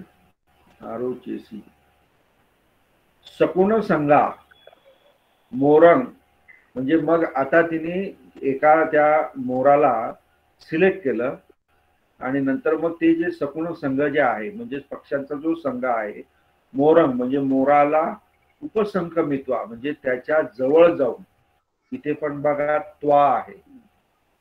आता हा उपसंक्रमित्वा हा शब्द खूप वेगळा आहे. म्हणजे उप अधिक संग अधिक कम अधिक उतवा अशी त्याची संधी विग्रह आहे. सॉरी, विग्रह आहे. उपसंकमित्वा म्हणजे जवळ जाऊन. आहंसू म्हणजे काय म्हणाले, हा सगळा सकुण संघ जो आहे मोराच्या काय जवळ जाऊन काय म्हणाला, सम्म मोर म्हणजे मित्र मोर. अयंग राजधिता म्हणजे ही जी मुलगी आहे राजधिता म्हणजे ही राजकन्या. एत्तकानंग सकुनानंग मज्जे म्हणजे एवढे जे काही पक्षी जे आहेत त्यांच्यामध्ये, मज्जे म्हणजे काय मध्ये, आणि एत्तकानंग सकुनानंग म्हणजे एवढ्या पक्ष्यांमध्ये. सामिक्रंग रोचंती म्हणजे पतीला पसंत करत असताना. सामिक्रंग रोचंती. तई रुचिंग उपादेसी म्हणजे तुझ्यावर तिची पसंत काय झाली, उत्पन्न झाली असे. तुझ्यावर उपादेसी म्हणजेच काय हे सुद्धा पास्ट टेन्स मध्ये हे तिथे उत्पन्न झालं. तई म्हणजे काय सप्तमी विभक्ती. रुचिंग म्हणजे काय पसंती आहे की नाही. उपादेसी म्हणजे उत्पन्न झाली असे. ती म्हणजे काय असे. मग तो मोर काय म्हणतो, मोरो अज्जापी ताव मे बलंग न पश्यती म्हणजे अज्जापी म्हणजे आज. अज्ज म्हणजे काय आज. आज सुद्धा. ताव म्हणजे तोपर्यंत. मे म्हणजे माझे. बलंग न पश्यती असे म्हणजे काय होतं की हे त्याला ती जी हंस पोतिका जी आहे सुंदर धीता जी आहे तिने त्याला निवडल्यानंतर त्याच्या मनामध्ये काय एक प्रकारचा काय होतो गर्व निर्माण होतो काय. आणि तो त्या गर्वामध्ये काय म्हणतो, मला तर निवडला आहे, माझे तर चॉईस केली आहे, परंतु अज्जापी ताव मे बलंग न पश्यती म्हणजेच आज सुद्धा माझे बल न पश्यती म्हणजेच माझ्याकडे जे बळ जे आहे ना ते बघितलं नाही किंवा यांनी बघितलं नाही. असं अतितुठ्ठिया म्हणजे खूप असं एकदम संतुष्ट होऊन. तुठ्ठी म्हणजे काय खूप गर्वाने होऊन. हिरोतप्पंग भिंदित्वा बघा हा शब्द इथे परत आला बघा, हा महत्वाचा शब्द. हिरोतप्पंग हिरी अधिक ओतप्पंग म्हणजे स्वतःची पण लाज आणि दुसऱ्याची पण लाज. भिंदित्वा म्हणजे तोडून फोडून सोडून. ताव महतो सकुण संगस्स मज्जे म्हणजे त्या मोठ्या सकुण संघाच्या मध्ये. षष्टी विभक्ती म्हणजे त्या पक्षाच्या संघाच्या मोठ्या संघाच्या मध्ये. पख्खे पसारत्वा त्याचे जे पंख असतात ना त्याला पसारत्वा म्हणजे काय प्रसार आपलं काय म्हणतात त्याला पसरवून. हा नच्चितुम आरभी म्हणजे त्यांनी काय केलं, नाचण्यासाठी त्यांनी काय केला आरंभ केला. आला लक्षात.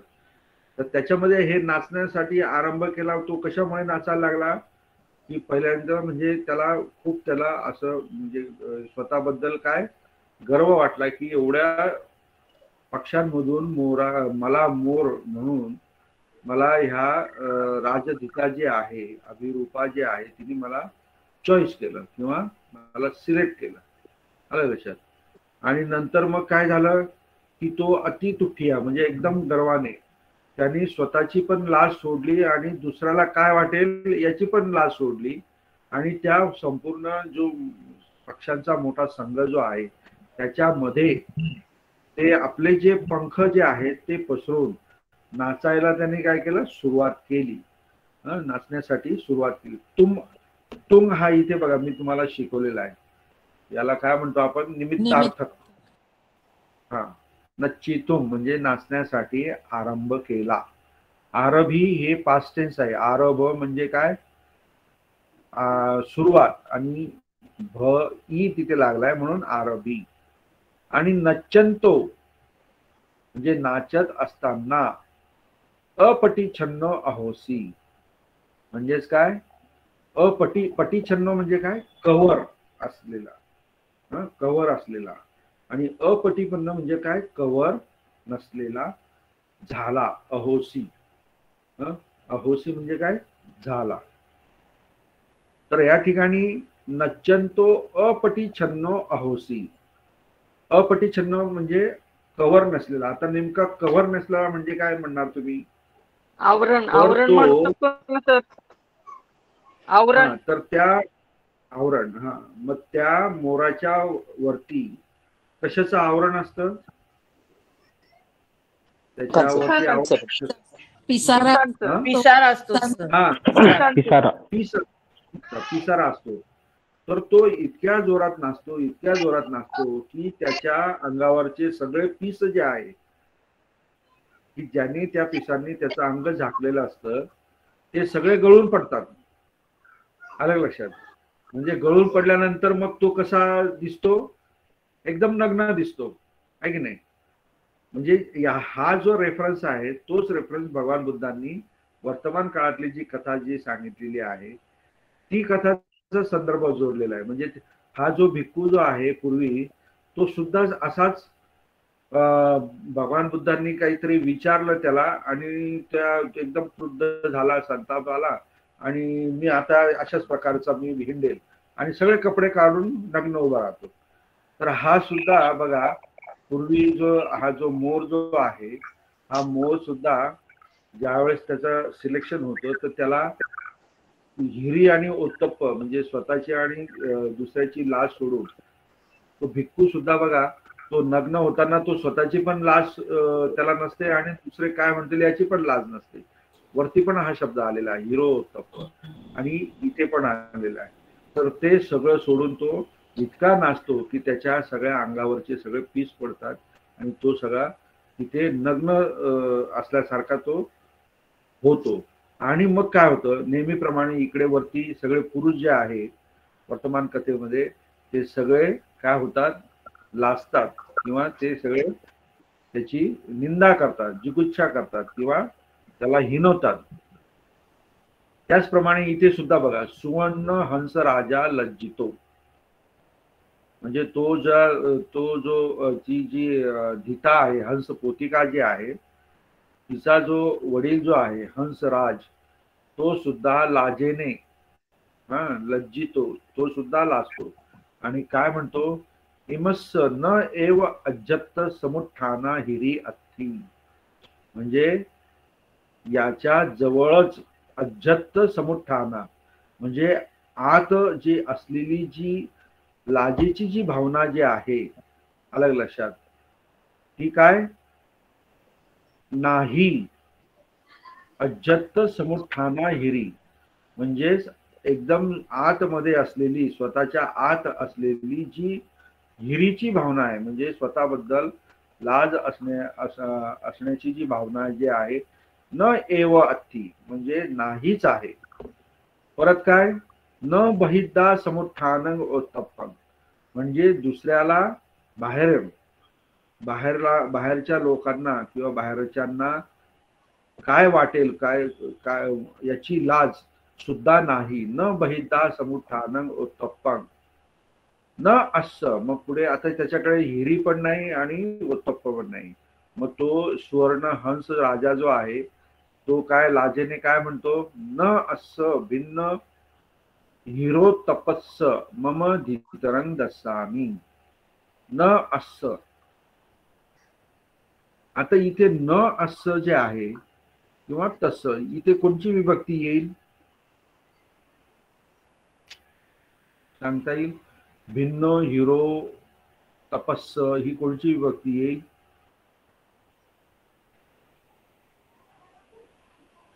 चतुर्थी. व्हेरी गुड, चतुर्थी. कारण त्याला तिथे लाभ त्याच्याकरता किंवा त्याच्यासाठी.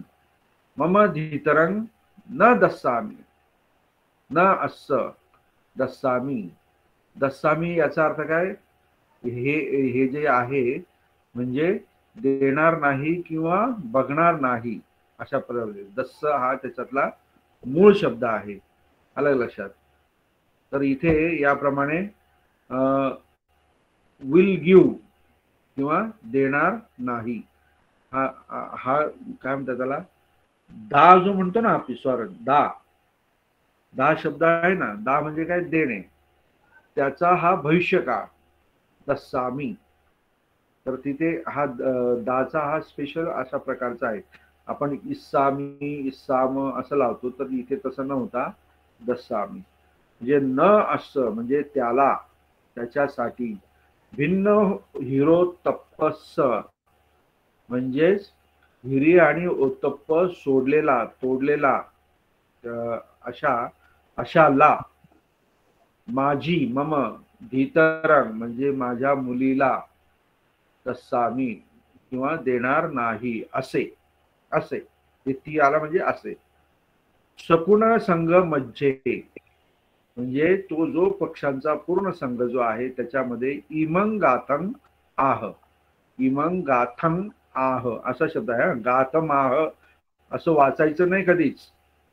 गाथं हा जो म जो आहे ना, हा अनुस्वार आहे इथं थ वरचा, आणि हा जो आहे आ ह्या ओच्या आधी आहे. गाथम आह म्हणजे ह्या गाथेला ते म्हणाले. आता कोणची गाथा आहे? खाली हाय गाथा. हा हृदंग म्हणण्याच्या रुचिराच पिठ्ठी म्हणजेच काय? रडण्याचे सगळे जे आवाज जे आहेत ते सगळे माहीत असलेल्याला. आणि परत रुचिराच पिठ्ठी म्हणजे पाठीवरती अशा छान प्रकारचे चित्र म्हणा किंवा नक्षी वगैरे असलेले. नंतर वेळुरीय वर्ण उपनिभा म्हणजेच वेळू सारखे जे वर्णन जे आहे ते उपनिभा च गिवा म्हणजे मानेवरती अशा प्रकारचं वर्णन. वर्णन म्हणजे काय? चित्र वगैरे, रेखीव काम वगैरे आहे ना असतं त्याप्रमाणे. व्याममत्तानीच पेखुनानी म्हणजे एक व्याम म्हणजे काय? एक हात लांब म्हणतो ना आपण असं. व्याममत्तानी म्हणजे हे परिणाम आहे मोजण्याचं एक प्रकारे. मात्र पेखुनानी म्हणजेच त्याच्या पिसारावरती चित्र असलेले जो कोणी आहे ते. नचेन ते धीतरं नो ददामी म्हणजे त्याच्या नाचण्याच्या कारणाने त्याला, धीतरं म्हणजे मुलीला, नो म्हणजे आम्ही, ददामी म्हणजे आपलं मी. हा इथला नो जो आहे ना हा नकारात्मक आहे, लक्षात ठेवा. न अहं ददामी, नो अहं ददामी म्हणजे मी देत नाही अशा पद्धतीने तो ही गाथा म्हणतो. म्हणजे तो इतका सुंदर आहे. त्याच्या मानेवरती, पाठीवरती, त्याच्या पिसारावरती इतकी सुंदर नक्षी आहे. वेळुरीय प्रमाणे इतकी नक्षी आहे. आणि त्याला फक्त तो नाचला कशामुळे? कसा नाचला?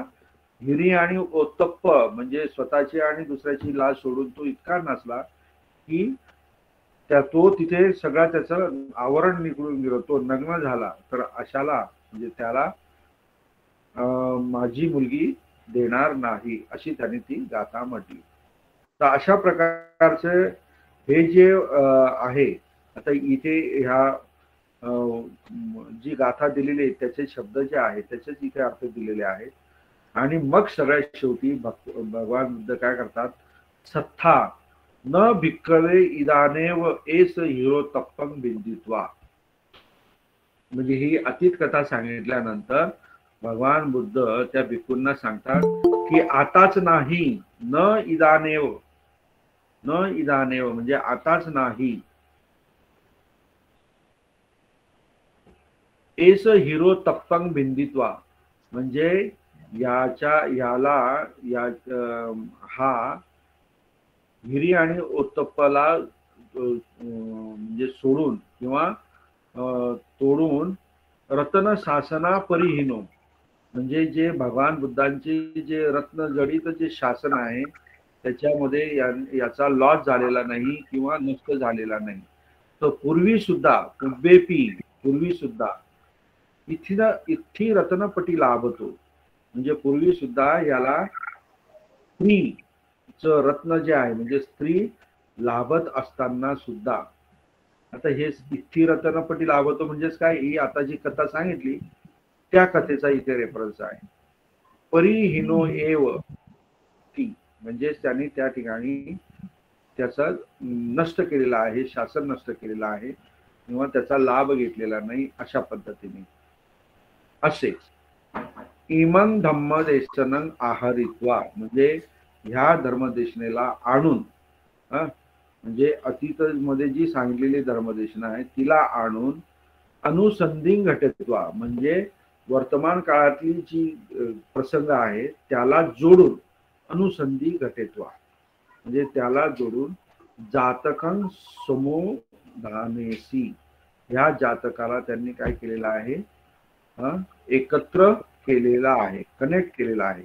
त्या जातकाला कनेक्ट केलेलं आहे, हे दोन्ही कथा एकत्र केलेलं आहे.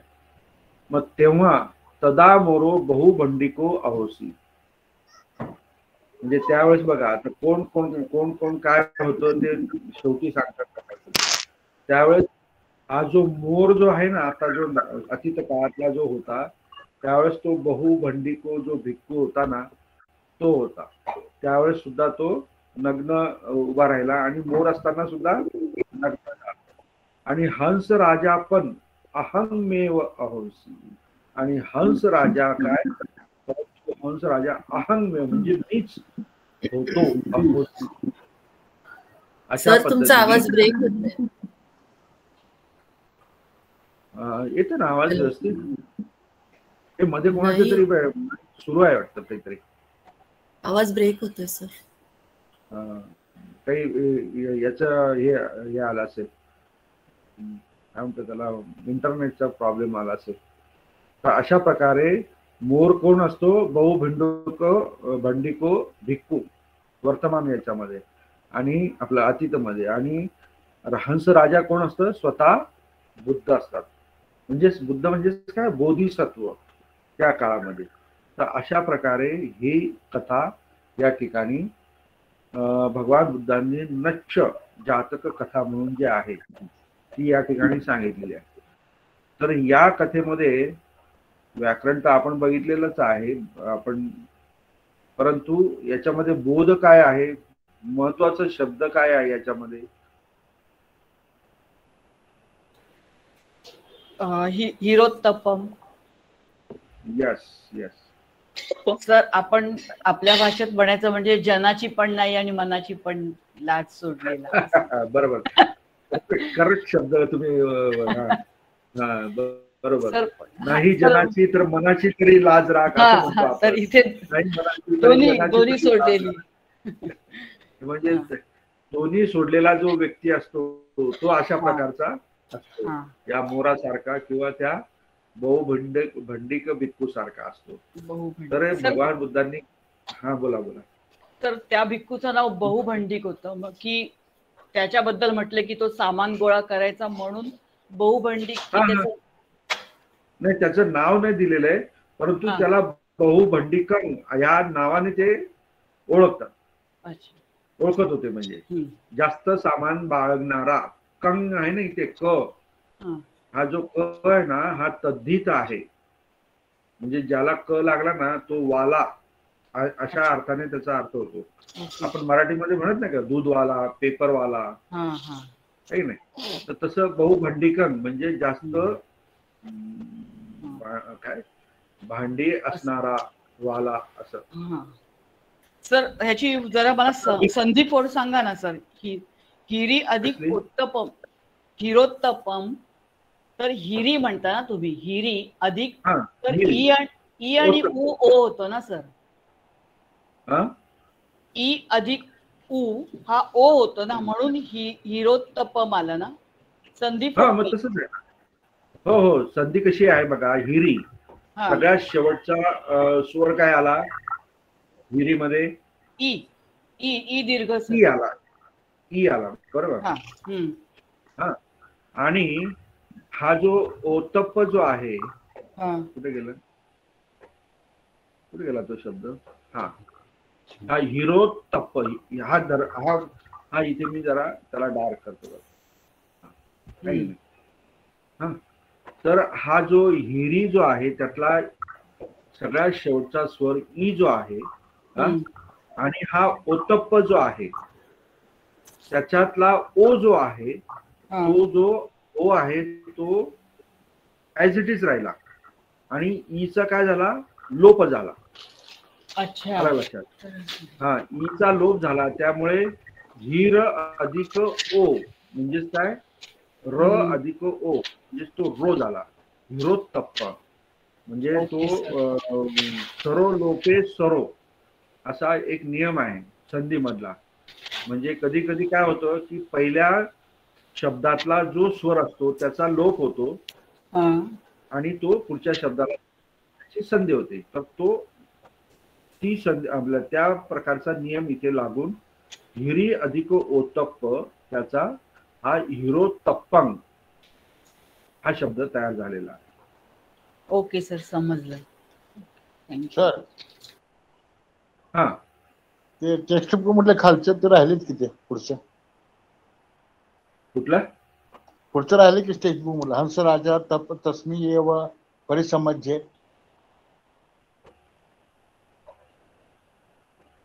टेक्स्टबुक मध्ये हो, त्या गाथेनंतर ते रुदम म्हणूया रुचिराच्या पट्टी त्या खालचं.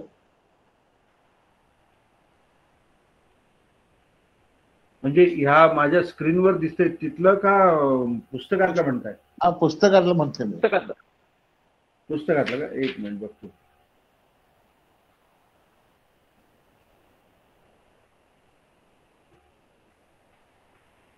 अच्छा अच्छा, हंस राजाने त्याच ते राहिलं का? हो हो, हंस मिळवला. ओके ओके, एक मिनिट.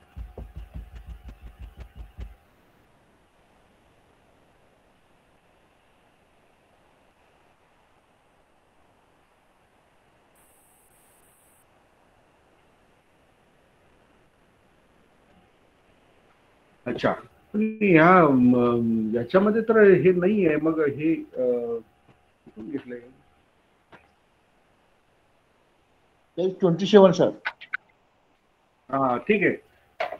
काय बघा ते मग काय होतं ते ही गाथा म्हटल्यानंतर तो जो हंस राजा जो आहे तस्मिम एव परिसमज्जे म्हणजे त्याच परिषदामध्ये, म्हणजे सप्तमी विभक्ती आहे बघा. तस्मिन एव हा शब्द आला ना, एव तर जरा त्याच्यावरती जोर देण्यासाठी एव हा शब्द वापरला जातो ना. तस्मिन एव म्हणजे त्याच परिषदामध्ये, म्हणजे त्याच ठिकाणी, मध्ये अत्तनो भागिनेयस्स म्हणजे स्वतःच्या बहिणीचा, भागिनेयस्स हंस पोतकस्स धीतरंग अदासी म्हणजे स्वतःच्याच बहिणीचा जो मुलगा जो होता हंस पोतक त्याला धीतरंग अदासी म्हणजे काय? मुलगी दिली, असा त्याचा अर्थ आहे. हंस राजा तस्मिन एव परिसमज्जे अत्तनो भागिनेयस्स हंस पोतकस्स धीतरंग अदासी. आता इथे मला तुम्हाला एक विचारायचं आहे. भगिनेयस्स हंस पोतकस्स. आता भगिनीयस्स इथली कोणची विभक्ती आहे आणि हंस पोतकस्सला कोणची विभक्ती आहे? कोण सांगू शकेल? चतुर्थी आहे सर. भगिनीय कोणाला चतुर्थी आणि कोणाला भगिनीयस छट्टी. यस भगिनी यस. भगिनीयसला छट्टी. हा बरोबर. हो सर. आणि हंस पोतकसला चतुर्थी. चतुर्थी. यस. कोणी कोणी सांगितलंय चतुर्थी? एक आवाज तर मी ओळखतो, गायकवाड. आणि त्याच्या आधी कोणी सांगितलं? स्वाती. स्वाती नाव काय नाही, जेंट्स आवाज होतो. सावंत. यादवजी. स्वाती सावंत. Very good. हा छान छान, तुम्ही पण सांगितलं. तर याच्यामध्ये बघा, भगिनीयस म्हणजे भगिनीचा, चाची छट्टी विभक्ती आली. आणि हंस पोतकस म्हणजेच काय, हंस पोतक याला, याच्याकरिता, याच्यासाठी, असा त्याचा अर्थ झाला. म्हणून ती काय आहे, चतुर्थी विभक्ती आहे. आणि धीतरंग म्हणजे काय, मुलीला. अलग लक्षात. अदासी. आता हा जो अदासी आहे, हा भूतकाळ आहे. हा त्याच्यातला काय आहे, धातू आहे. आणि त्याला हा ऑगमेंट लागलेला आहे. आता हे याचं ह्या भूतकाळाचं व्याकरण वेगळंच आहे भरपूर. आणि हा सिंगल मोनो सिलॅबल असल्यामुळे सी, सु, सी, सिथ, सिंग, सिम हे जो सेट दिलेला आहे ना, तो इथे लागलेला आहे. अदासी म्हणजे दिले किंवा दिला असा. नंतर मोरो हंस पोतिकंग अलभित्वा. मग पुढे काय होतं, मोर जो आहे तो हंस पोतिकंग म्हणजे जी हंस पोतिका जी असते तिला अलभित्वा म्हणजे तिचा लाभ न करून, म्हणजे ती न मिळता, लज्जित्वा म्हणजे लाजून, तत्व म्हणजे तेथूनच. तत्व म्हणजे काय, तेथून. हा, तत्वचा अर्थ दोन वेळा होतो, म्हणजे दोन प्रकार होतो. एक म्हणून पण होतो आणि तेथून पण होतो. ततो, इतो, यतो, हे तुम्हाला याच्यामध्ये क्रिया विशेषणामध्ये तुम्हाला ते शिकवलं जाईल. ततो व आला म्हणजे तिथे पण एम्फॅसिस म्हणतो ना आपण, जोर देण्यासाठी, म्हणजे तेच आहे असं. ततो उपपतित्वा पलाई. उपपतित्वा म्हणजे काय, उडून. उपपतित्वा पलाई. पल म्हणजे काय, पळणे, निघून जाणे. पलाई भूतकाळ. इथे ई प्रत्यय लागला बघा, भूतकाळचा ई प्रत्यय लागला. ई इंसू ई वगैरेचा. पलाय म्हणजेच काय, निघून जाणे, पळून जाणे. आणि नंतर काय, हंस राजापी अत्तनो वसन ठाण नेव गतो. मग हंस राजापी म्हणजे हंस राजा सुद्धा, इव्हन तो सुद्धा काय, अत्तनो म्हणजे स्वतःच्या, वसन ठाणम एव म्हणजे स्वतःच्या राहण्याच्या ठिकाणीच, गतो म्हणजे गेला, वेंट, गतो. अशा प्रकारे हे खालची जी ओळ आपली राहिलेली होती त्याचा व्याकरणाने अर्थ होतो.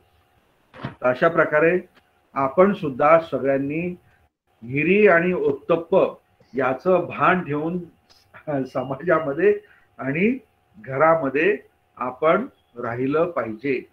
हा ह्या कथेतून महत्वाचा संदेश भगवान बुद्धांनी दिलेला आहे. आणि जर का तुम्ही असं नाही राहिला तर मग त्याचे परिणाम काय होतात हे पण भगवान बुद्धांनी ह्या जातक कथेतून सांगितलेलं आहे. तर याच्यावर आणखी कोणाला काही बोलायचं असेल, स्वतःचे मत मांडायचे असतील तर मलाही ऐकायला आवडेल, किंवा काही प्रश्न असतील व्याकरणाच्या संदर्भामधले तर ते सुद्धा आपण विचारू शकता. सर अहोसीचं व्याकरण सांगा ना.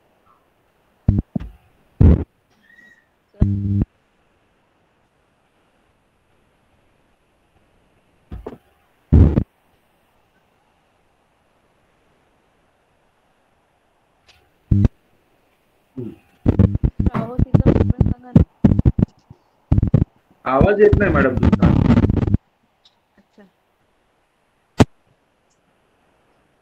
सर अहोसीचं व्याकरण सांगा. हा, अहोसी. ओके. अहोसी मध्ये काय आहे, मी तुम्हाला एक नियम आता सांगितला आता असीच्या संदर्भामध्ये. दा हा काय आहे, सिंगल सिलॅबल. सिलॅबल म्हणजे काय, अक्षर.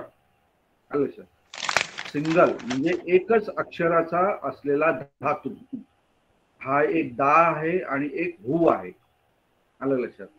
हू जसं दा आहे तसा हू पण आहे धातू. हा भवादी गणामध्ये येत असतो, भवादी गणामध्ये.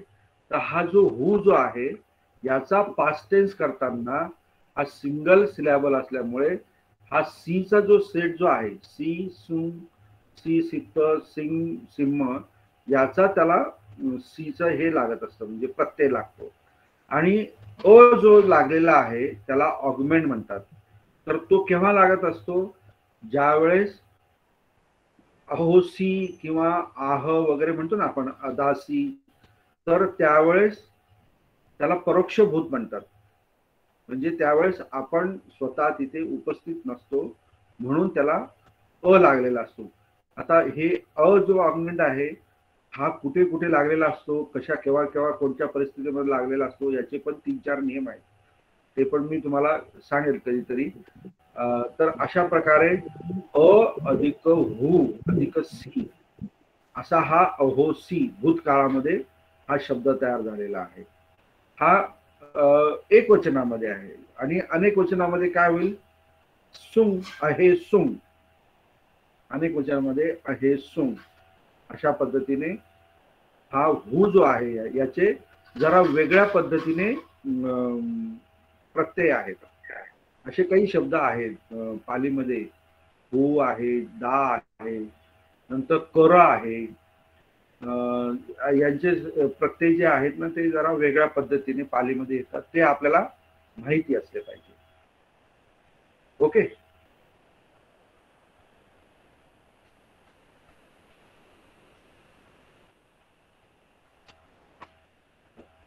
हॅलो, कोणी विचारला होता प्रश्न?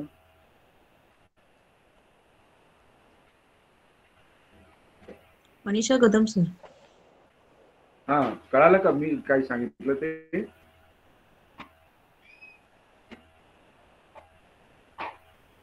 नाही कळालं. तुम्ही होई म्हणत नाही म्हणत म्हणजे कळालं नाही. कळालं नाही? हॅलो, कळालं सर. हा, मग तुम्ही हो नाही म्हणा ना, म्हणजे मला कळेल किंवा मी सांगितलं का नाही व्यवस्थित वगैरे. हॅलो सर, कळालं सर. Okay okay okay. चला, बाकी कोणाला काही कथेच्या बद्दल काही बोलायचंय? सर तुम्ही पहिला जो पॅरेग्राफ वाचलात ना हा, पुस्तकामधला, तो माझ्या पुस्तकात नाहीच आहे खरं तर. तिथे पठ्यक्रमे तिथून सुरुवात आहे. नाही नाही नाही नाही, तो आपल्या पुस्तकात क्रमिक पुस्तकामध्ये वर्तमान कथा दिलेल्या नाहीये.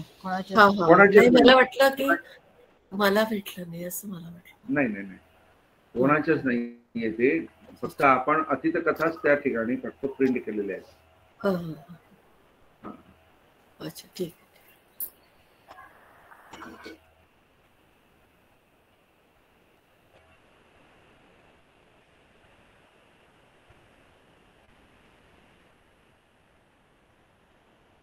चला, कोणाला काही अजून विचारायचंय? सर नेक्स्ट क्लास केव्हा? नेक्स्ट क्लास आपला शुक्रवार आणि शनिवार. आता आपला रेग्युलर क्लास शुक्रवार शनिवारालाच राहील. कारण आता आपले फक्त 2 किंवा 3 जातक कथा राहिलेल्या आहेत. त्या आपल्या 2 क्लासमध्ये होऊन जातील. म्हणजे हे एंड पर्यंत आपला हा पोर्शन कम्प्लीट होऊन जाईल. आपल्या तुमचा फर्स्ट बॅचचा जो पोर्शन जो आहे हा कम्प्लीट होईल. ग्रहपाठ काय सर? ग्रहपाठ काय करायचं? हा, ग्रहपाठ मी देईल ना तुम्हाला. मी तुम्हाला जो शेवटचा जो क्लास आहे त्या क्लासमध्ये ग्रहपाठ देईल, तो तुम्ही करायचा. आता सध्या काय आणि आता सध्या काय नाही. आता सध्या फक्त तुम्ही ह्या ज्या जातक कथा पालीमधनं तुमच्या पुस्तकात दिलेल्या आहेत ह्या वारंवार वाचून त्याच्यामधला भूतकाळ, वर्तमान काळ, भविष्यकाळ किंवा मूळ जे आहेत ना, आज्ञार्थ, विद्यार्थ किंवा कर्ता कुठे आहे, कर्म कुठे आहे, तर एखाद्या शब्दाला इथे कोणची विभक्ती लागलेली आहे, तृतीया लागलेली आहे का, चतुर्थी लागलेली आहे का, पंचमी आहे, याचा शोध घेणे हाच फक्त तुमचा गृहपाठ आणि त्याचा अर्थ लावायचा. Okay sir. आम्ही तर काय करायचं माहितीये, पूर्ण ही जी कथा जी आहे ना, ही कथा एक एक शब्द असा लिहायचा आणि प्रत्येक शब्दाचं व्याकरण जे आहे ना ते लिहायचं त्याच्या पुढे. अशी प्रॅक्टिस आम्ही केलेली आहे. आणि तुम्ही जर तशीच प्रॅक्टिस केली तर तुम्ही सुद्धा पालीमध्ये एकदम मास्टर होऊन जा. पण त्यासाठी तुमची बैठक, तुमची लगन, तुमची इच्छा, ही सर्व त्याची तयारी असली पाहिजे. तुम्हाला वेळ हे असलं पाहिजे तर हे शक्य होऊ शकतं. ट्रिपचं काय सर? हा, ट्रिपचं करायचे, जायचे ना, आपला ट्रिप न्यायची आहे. तरी पण म्हणजे पुढच्या महिन्यात का? मार्च एंडलाच आपण नेऊ. कारण आता नवीन जे स्टुडंट्स आहेत दुसऱ्या बॅचचे, ते पण आता 30-35 स्टुडंट्स आहेत. मिस्टरांना घेतलं तर चालेल का सर? हो हो हो, म्हणजे सह कुटुंब, सहपरिवार, सहमित्र आले तरी चालेल. आता आपण तिथे आपल्या पाली भाषेत बोलू, पण मग मिस्टर बोलतात मी कशाला, म्हणजे मला काय तिथे कळत. काही हरकत नाही. उलट तुम्ही सर्वांनी आपली पत्नी किंवा आपले पती जे आहे सोबत घेतलंय, तर तुमच्यामध्ये काय डेव्हलपमेंट झाली, तुमच्यामध्ये तुम्ही काय शिकलात, प्रत्यक्ष डोळ्याने बघतील.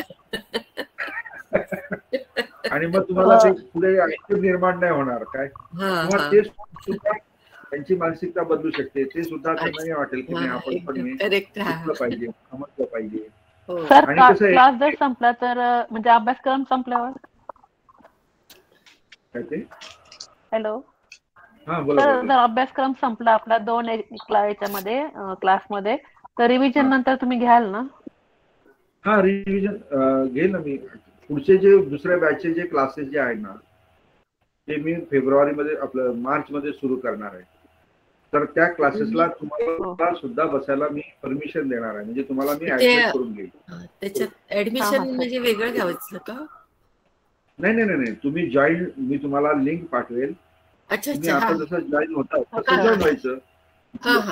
तर मग माझ्या स्क्रीनवर काय येतं की तुमचं नाव आणि फोटो येतो, आणि ऍडमिट किंवा डिनाय असे 2 ऑप्शन येतात. डिनाय म्हणजे यांना घेऊ नका, आणि ऍडमिट म्हणजे घ्या, क्लासमध्ये एंट्री द्या, असं असतं. म्हणजे सर एक्झाम होईपर्यंत जेवढी रिव्हिजन होईल तेवढी होईल ना मग? हो, एक्झाम होईपर्यंत, तुम्हाला कंटाळा येईपर्यंत रिव्हिजन होईल. हो चालेल सर. जेवढी रिव्हिजन होईल तेवढंच डोक्यात थोडं अजून जाईल. Thank you sir. Okay, thank you sir. Admission close झालेत का सर, का चालू आहेत? कालचं ऍडमिशन हे केलं का सर? आमची प्रेझेंट चालू आहे. ऍडमिशन जे आहे ना ते चालू आहे. 28 फेब्रुवारी पर्यंत चालू आहे ऍडमिशन. 28 फेब्रुवारी पर्यंत चालू आहे. जेवढे शक्य होईल सगळ्या आपल्या नातेवाईकांना सांगा, मित्रांना सांगा, आपल्या आजूबाजूला राहणारे जे आपले जे व्यक्ती जे आहेत त्यांना सांगा. त्यांनाही याचा लाभ घेऊ द्या. तुम्ही लाभ घ्या आणि दुसऱ्यालाही लाभ घेऊ द्या. म्हणजे ही चळवळ जी आहे, ही चळवळच मी समजतो पाली भाषा प्रचार आणि प्रसाराची आणि बुद्धांच्या धम्माची. तर त्याच्यामध्ये सगळ्यांना इन्क्लूड करून घ्या. फक्त स्वतःच त्याचा लाभ घेऊ नका. हो सर. प्रेझेंट फॉर्म नाही आला, अटेंडन्स नाही का लिंक नाही आली. आली होती सर, आली होती. आहे सर. आहे का? हो. कालची प्रेझेंट लावली का सर आमचे? हो हो, अच्छा, थँक्यू. करून घेऊ. आताचे पण प्रेझेंट होऊन जाईल, पण ते लिंक करून घ्या. मग इथे थांबायचं सगळ्यांना. हो सर. हो सर. हो सर. Thank you sir.